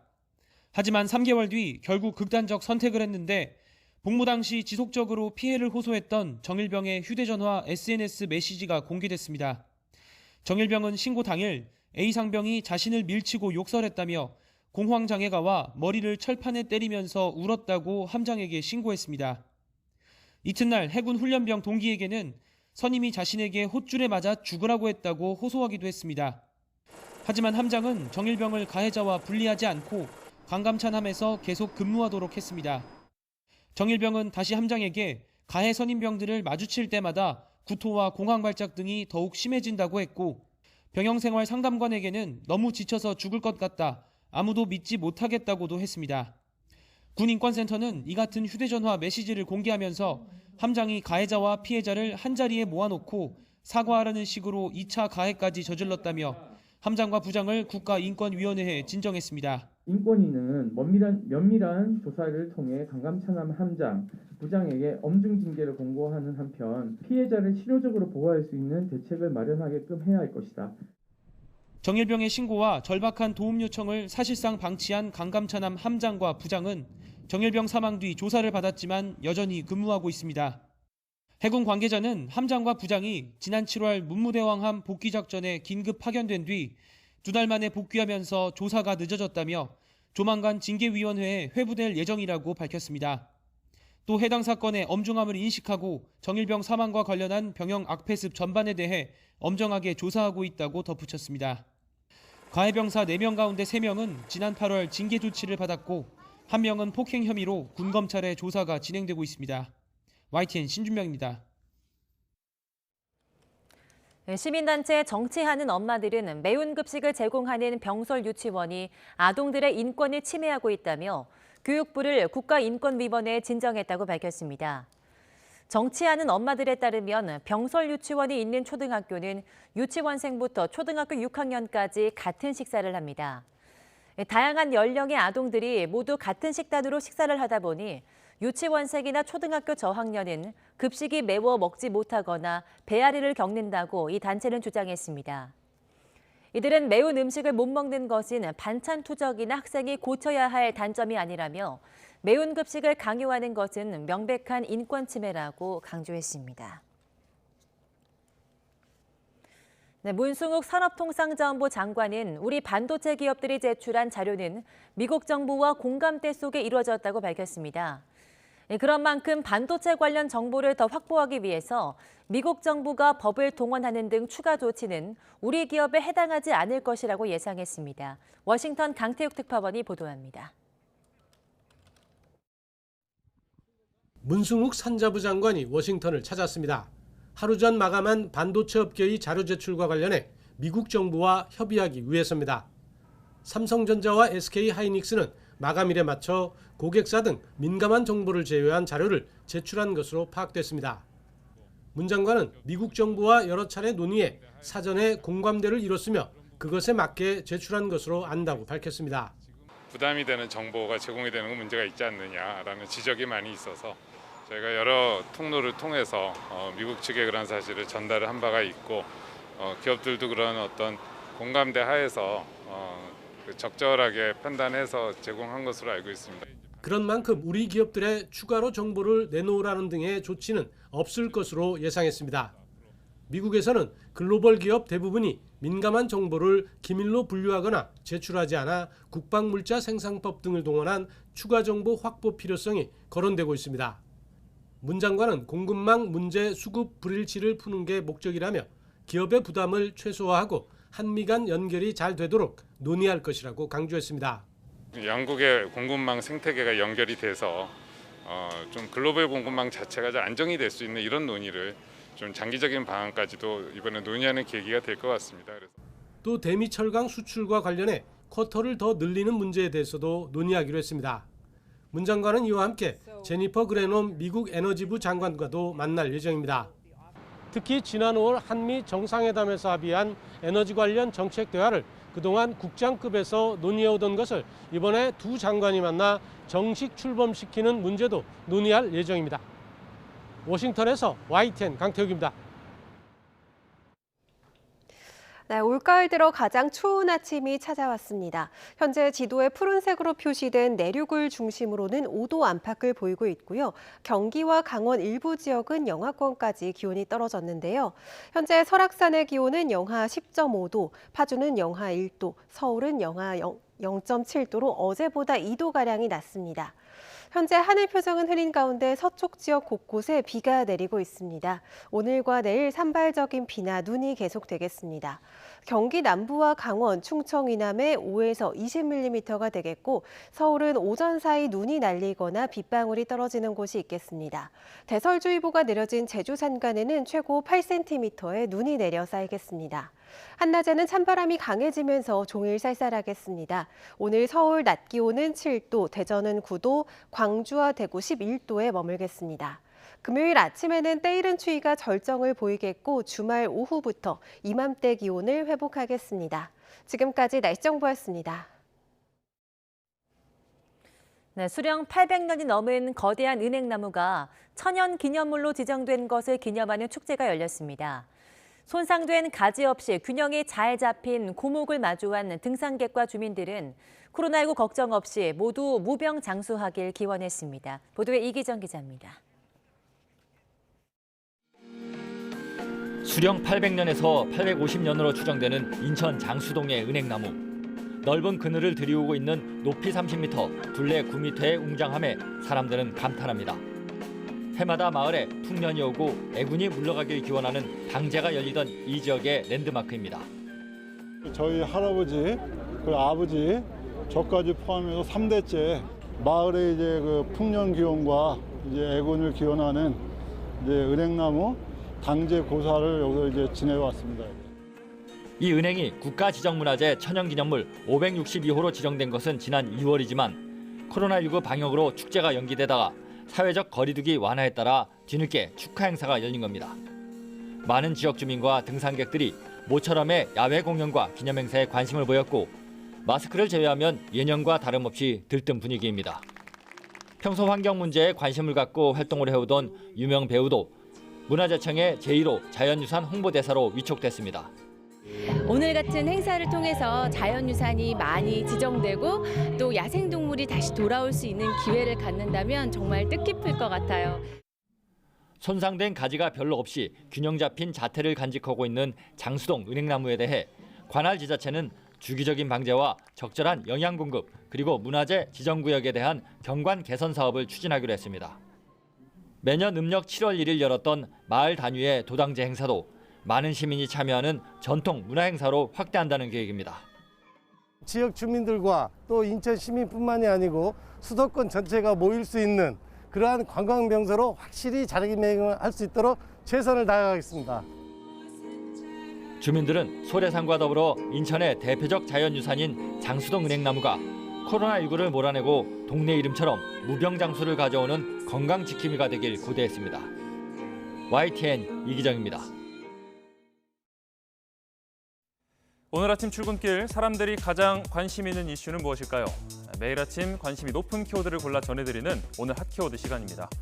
첫 번째 키워드부터 살펴보겠습니다. 지금까지 국내에서 코로나19 백신 100만 회분 이상이 폐기된 걸로 확인됐는데요. 질병관리청은 신규 예약 규모가 감소한 영향이라고 밝혔습니다. 미접종자의 당일 예방접종을 원활하게 진행할 수 있도록 의료기관마다 예약 인원수 이상으로 백신을 배정받아 왔는데요. 해동 뒤 냉장 유효기간이 30일로 비교적 짧은 편이라서 의료기관에 남아있던 백신은 주로 폐기가 됐습니다. 여기에 10월 전국민 코로나19 기본 접종 일정이 종료되면서 신규 예약은 줄고 폐기는 늘어나는 걸로 보이는데요.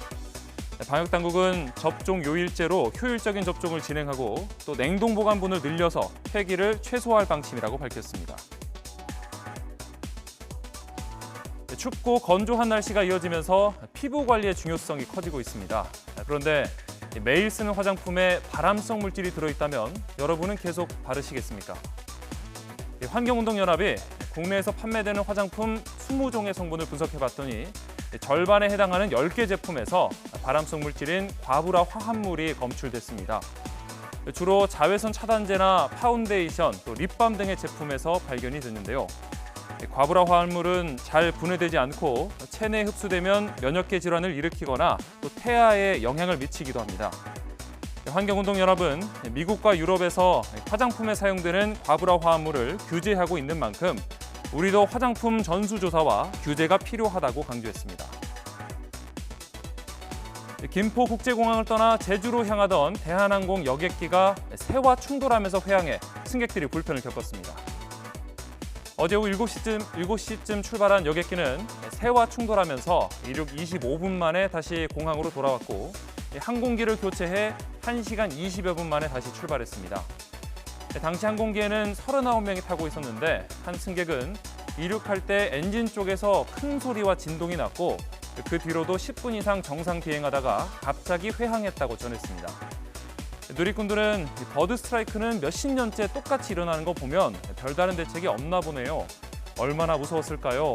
큰 사고 나지 않은 게 다행이네요. 라며 우려와 안도가 섞인 반응을 보였습니다.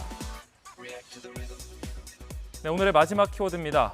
정규 17집으로 컴백한 가수 임창정이 코로나19 확진 판정을 받았다는 소식입니다. 임창정은 지난 1일 타이틀곡 별거 없던 그 하루로와 함께 컴백했습니다. 다양한 프로그램 출연으로 활발한 활동을 이어가고 있었는데요. 한 방송 출연을 앞두고 받은 PCR 검사에서 어제 오후 양성 판정을 받은 겁니다. 확진 하루 전인 그제는 가수 겸 배우 이지훈의 결혼식에서 축가를 부른 사실이 알려져 우려를 낳았는데요. 다행히 마스크를 착용한 상태였던 것으로 전해지고 있습니다. 모쪼록 별탈 없이 하루빨리 쾌차하길 빌겠습니다. 지금까지 오늘의 핫키워드였습니다.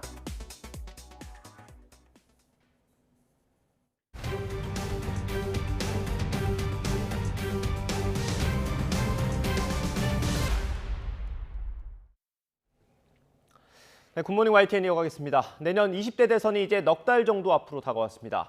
YTN은 오늘부터 민심을 확인하는 여론조사를 2주마다 실시합니다. 먼저 대선 대진표가 확정된 직후엔 국민의힘 윤석열 후보가 가장 많은 지지를 받았습니다. 네, 오자구도와 양자 대결 모두 더불어민주당 이재명 후보를 상대로 오차 범위 밖에서 이기는 것으로 집계됐습니다. 권민석 기자가 보도합니다. 내년 3월 20대 대선에 출마하는 후보 5명 가운데 누구에게 투표할지 물었습니다.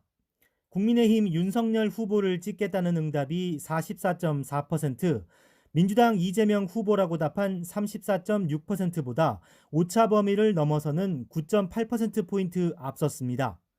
국민의당 안철수 후보가 5.4%로 3위였습니다. 이재명, 윤석열 두 후보만 놓고 물어보니 격차가 더 벌어졌습니다. 응답자 절반이 윤 후보를 지지한다고 답했고 이 후보를 찍겠다는 답변은 37%였습니다. 다자구도와 양자 대결 모두 오차 범위를 뛰어넘는 차이가 난 겁니다. 다자 대결을 지역별로 보면 윤 후보는 부산과 대구 등 영남 지역에서 크게 앞선 가운데 서울과 수도권, 충청 지역에서도 40%대로 이 후보보다 10%포인트가량 많은 지지를 받았습니다. 이 후보는 강원과 호남에서 많은 지지를 받았고 제주에선 오차범위 안에서 앞섰습니다. 20, 30대 표심은 주로 윤석열 후보에게 향했습니다. 20대는 38.2%로 22.2%에 머문 이 후보와 상당한 차이가 났고 30대도 윤 후보 지지가 40.6%였습니다. 반면 이 후보는 40대와 50대에서 많은 지지를 받았습니다. 보수층은 윤석열, 진보층은 이재명 지지로 양분된 가운데 중도 성향 유권자들은 43.3%가 윤 후보에 투표하겠다고 밝혀 이 후보 지지 30.3%보다 13%포인트 높게 나타났습니다. 지난주 대선 후보로 선출된 윤 후보가 컨벤션 효과를 누리며 중도층의 관심을 받고 있는 것으로 풀이됩니다. 이와 함께 경선 과정에서 홍준표 의원을 지지했던 2030 세대의 마음도 이 후보보다는 윤 후보에게 옮겨갔다고 볼 수 있다는 분석도 나옵니다. YTN 권민석입니다. 이번 대선에서 양강 두 후보는 대장동 개발 사업 논란과 고발 사주 의혹에 둘러싸여 있습니다. 여론조사 결과 이 두 개 의혹 가운데 대장동 개발 관련 논란이 선거에 더 큰 영향을 미칠 것 같다는 응답이 많았습니다. 또 이번 선거 최대 쟁점으로는 부동산 가격 안정화가 꼽혔습니다. 보도에 김승환 기자입니다.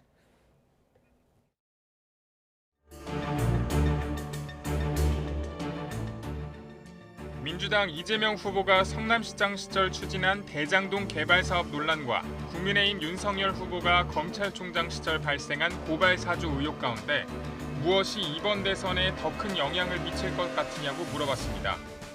대장동 논란을 꼽은 비율이 58%, 고발 사주 의혹이 33.1%로 고발 사주보다 대장동 논란을 선택한 비율이 20%포인트 넘게 높았습니다. 선거에서 투표할 후보를 결정할 때 어떤 게 조금이라도 더 큰 영향을 미칠 것 같으냐는 질문엔 소속 정당보단 후보 개인의 자질과 도덕성을 택한 비율이 3배 가까이 됐습니다. 이번 대선의 최대 쟁점으로는 부동산 문제를 택한 응답자가 많았습니다. 부동산 가격 안정화가 34.6%를 기록한 데 이어 후보 관련 논란이 32.3%로 그 뒤를 이었습니다. 취업 물가 안정이나 코로나19 방역, 남북 문제를 꼽은 응답자는 상대적으로 적었습니다. 이런 가운데 문재인 대통령이 최근 교황청을 찾아 방북을 요청한 데 대해서는 성사되지 않을 것이란 의견이 응답자 10명 가운데 6명 이상으로 압도적으로 높아 부정적인 의견이 다수였습니다. 정당 지지도는 국민의힘이 39.9%로 더불어민주당보다 10%포인트 넘게 앞섰고 국민의당, 열린민주당, 정의당 순이었습니다. 이번 여론조사는 여야 대선 대진표가 확정된 이후 첫 평일인 지난 8일과 9일 이틀 동안 전국 성인 남녀 1,030명을 대상으로 진행됐고 표본 오차는 95% 신뢰 수준에서 플러스 마이너스 3.1%포인트입니다. YTN 김승환입니다. 한 지방자치단체가 지역업체와 연계해서 지역민들에게 요소수를 우선 공급하기 시작했습니다. 줄이 길게 늘어서기도 했는데요. 어렵게 요소수를 구한 시민과 그렇지 못한 사람들의 표정이 극명하게 갈렸습니다. 김민성 기자가 보도합니다.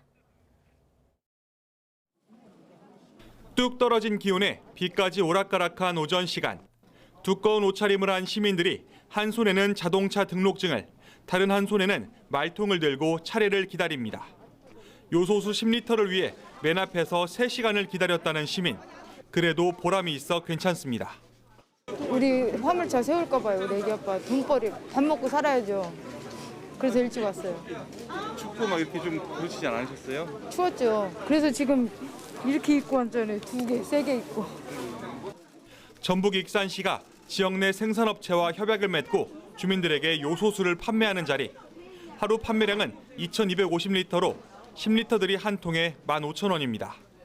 매력적인 가격이긴 한데 이렇게 줄을 서도 딱 225명만 요소수를 살 수 있었습니다. 꼭 필요한 차량에게 요소수를 공급하기 위하여 익산시가 직접 나서 공급을 하고 있습니다. 앞으로도 상황을 예의주시하면서 품귀 현상이 종료될 때까지 최선의 노력을 다하겠습니다. 익산시는 혼란을 막기 위해 승용차는 판매 대상에서 제외하고 이른바 홀짝제까지 도입했습니다. 그러나 이미 대란으로 번진 수요를 감당하진 못했습니다. 어렵게 요소수를 사게 된 시민들은 기쁨을 감추지 못했지만 허탕을 친 이들은 그만큼 날선 비판을 쏟아냈습니다. 사람들 보여. 인자 샀네요. 앞에서부터 번호표를 달아드리라고 아니지. 지금 여기 온 지가 언제지? 지자체가 묘안을 냈지만 이 추세라면 요소수를 사기 위해 내일도 모레도 이렇게 줄을 서야 합니다. 그래서 지금 시급한 건 임시 방편이 아닌 근본 대책이라고 시민들은 입을 모으고 있습니다. YTN 김민석입니다.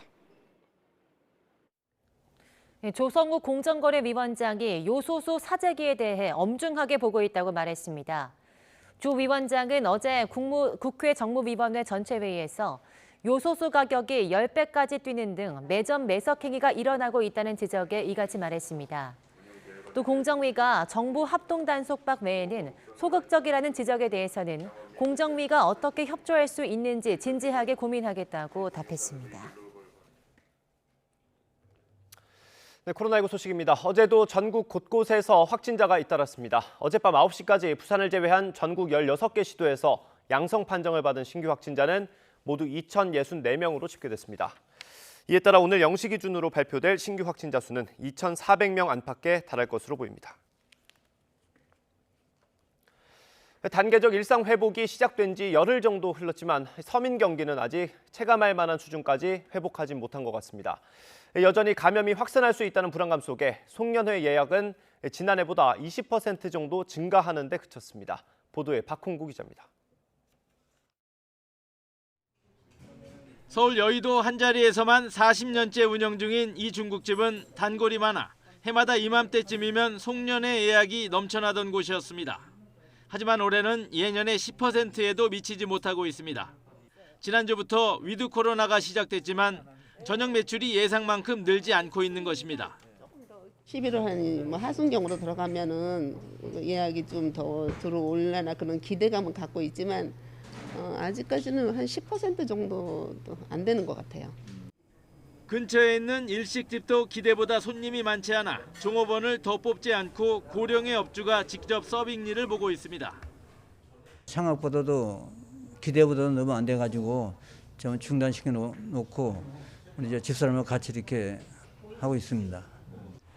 중소기업중앙회가 위드 코로나 시행 첫 주에 소상공인 600여 명을 조사한 결과에서도 매출 증가는 부진한 것으로 나타났습니다.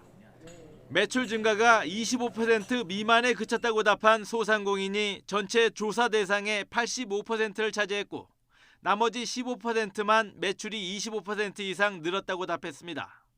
이렇다 보니 구인구직을 계획 중인 소상공인은 21%에 불과했습니다. 언제 이 코로나가 다시 확산될지 모르기 때문에 아직까지 소비자 입장에서도 급격하게 소비를 늘릴 수 없는 입장이고 소상공인들도 매출이 다시 늘 수 있다는 확신이 없기 때문에. 하지만 소상공인 10명 중 8명은 확진자 급증에도 위드 코로나는 시행해야 한다고 답했습니다.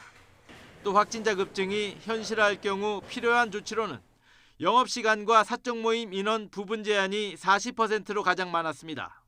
기존 거리두기 체계로 복귀, 현 위드 코로나 유지는 각각 28%로 비슷한 수치였습니다. 전문가들은 위드 코로나 1단계가 마무리될 시점에 유행 상황이 소비 심리에 영향을 주게 되고 이후 연말이 중요한 고비가 될 것이라고 전망했습니다. YTN 박홍구입니다. 코로나19 확산과 함께 우리 사회 소비 행태도 많이 바뀌었습니다. 모바일이나 TV 홈쇼핑 같은 이른바 디지털 소비가 크게 불었는데 특히 60대 이상은 10배 이상 뛰었습니다. 강정규 기자의 보도입니다. 60대 자영업자 박승남 씨. 요즘 물건을 살 땐 스마트폰을 펼칩니다. 시장이나 마트에 직접 가서 사는 게 익숙한 세대지만 코로나19 때문에 변화에 적응할 수밖에 없었습니다. 아무래도 코로나 전보다는 더 늘었죠. 왜냐하면 가급적 이제 사람 모이는 곳에 가기 싫잖아요. 처음에 이제 잘 모르는 분들은 그 자녀분들한테 이제 하는 방식이나 이런 구매 방식을 물어보고. 70대 양윤자 씨에게 인터넷 쇼핑은 아무래도 복잡합니다. 대신 리모컨과 전화기만 있으면 주문할 수 있는 TV 홈쇼핑이 쉽고 편합니다. 이제 가끔 가다 갑자기 틀었을 때 내가 좋아하는 물건이 나오면 구매할 수도 있고 또 친구들이 이제 이렇게 좋은 걸 구매하니까 한번 몇 번을 틀어봐라. 한국소비자원 조사 결과 코로나19 확산과 함께 이런 디지털 소비가 크게 늘었습니다. 국민 10명 가운데 8명 꼴이었는데 코로나19 발병 이전보다 갑절이나 많은 숫자입니다. 특히 60대 이상의 경우 10배 이상 뛰었습니다. 유형별로는 인터넷과 모바일, TV 홈쇼핑, SNS 순으로 많았습니다.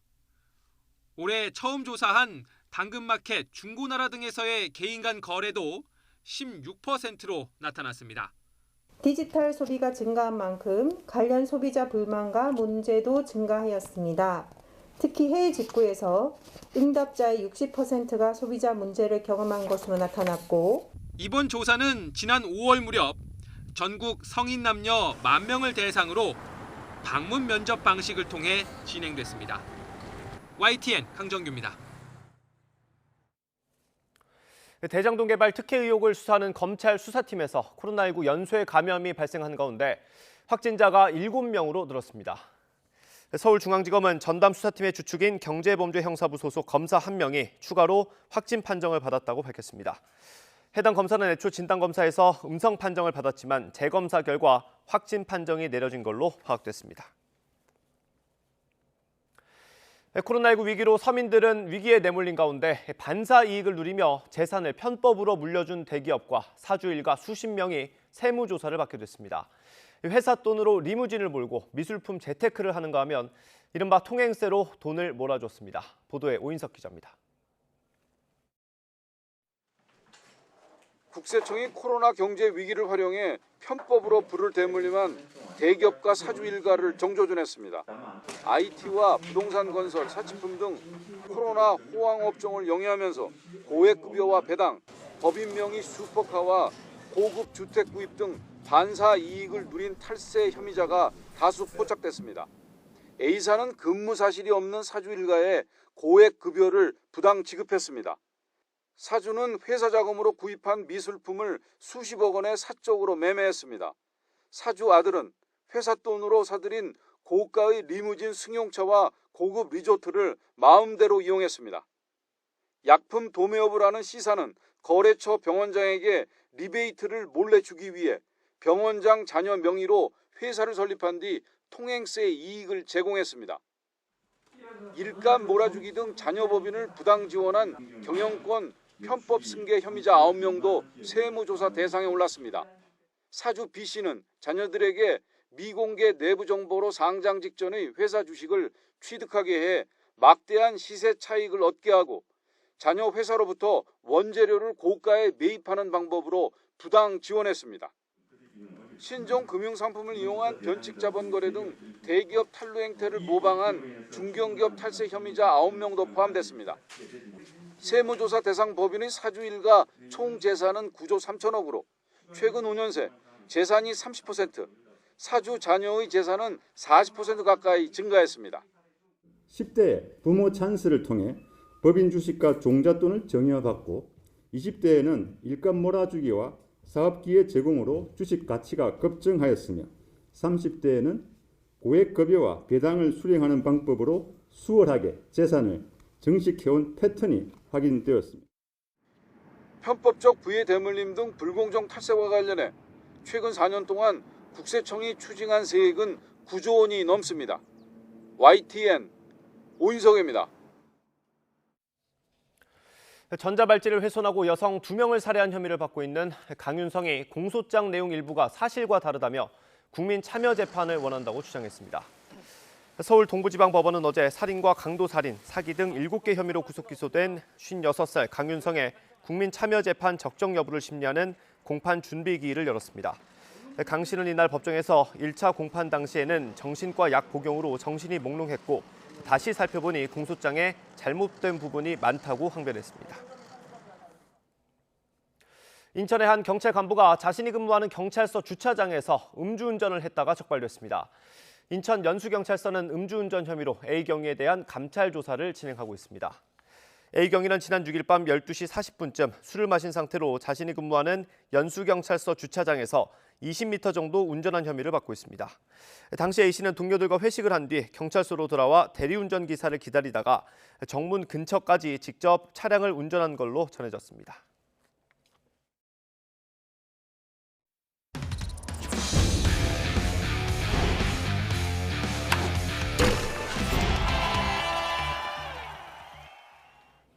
네, 플레이오프 1차전에서 두산이 삼성의 역전승을 거두었습니다.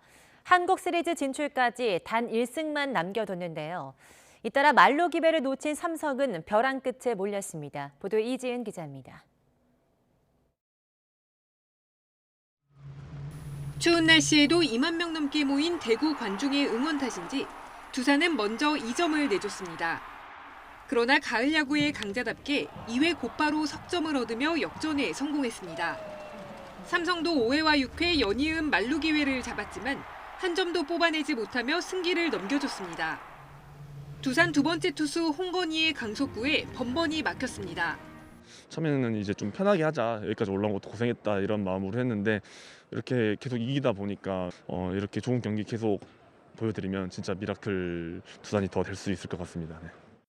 8회 한 점씩을 주고받은 두산은 9회 삼성 마무리 오승환을 상대로 박세혁의 홈런 등으로 2점을 추가해 쐐기를 박았습니다. 삼성으로선 구자욱의 솔로 홈런이 그나마 위안이었습니다. 득점권 상황에서 저희 타자들이 너무 좀 신중을 기하다 보니까 조금 타이밍을 좀 놓친 것 같습니다. 내일은 끝나면 아무것도 없기 때문에 일단 백정현 선수, 원태인 선수 일단 원볼스 원으로 경기를 준비할 생각입니다. 정규리그 2위 삼성까지 잡으며 한국 시리즈까지 단 1승만 남겨둔 두산. 6년 만에 포스트 시즌에 나선 삼성의 매운맛을 톡톡히 보여줬고 잠실구장으로 이동해 플레이오프 2차전을 치릅니다. YTN 이지은입니다.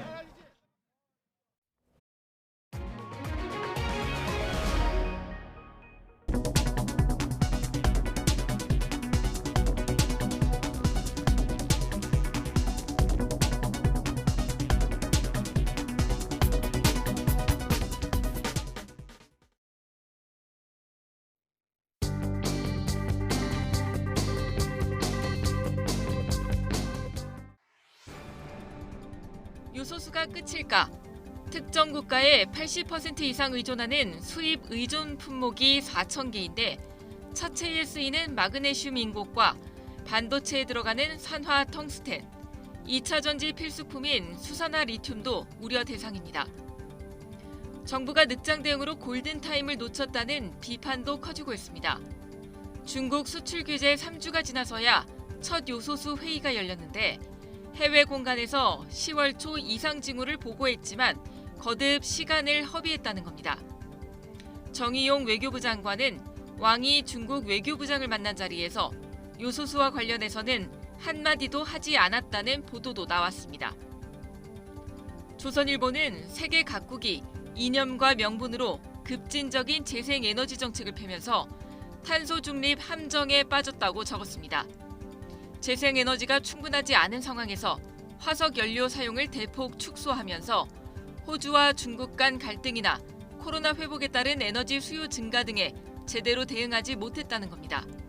재난지원금 대신 방역지원금. 여당이 전국민 재난지원금에 대한 논란이 거세지자 이름을 바꾸고 올해 세금을 내년에 걷어 1월부터 돈을 주겠다고 밝혔습니다. 야당은 세금 깡이자 매표 행위라고 비난했고 재정당국도 반대하고 있습니다. 배우자나 부모, 자녀가 없이 숨질 경우 형제와 자매에게 주던 의무 상속이 사라지고 미혼 독신자도 친양자를 입양할 수 있게 하는 민법 개정안이 예고됐습니다.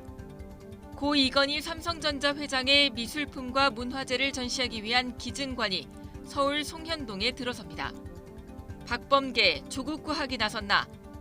조국 전 장관의 부인 정경심 씨의 자산관리인 김경록 씨가 수사팀이 자백을 회유했다는 진정서를 낸 것과 관련해 법무부가 조국 수사팀 자료를 요구했는데 수사 흠집내기를 위한 것이란 논란이 커지고 있습니다. 조간 브리핑 김연아입니다.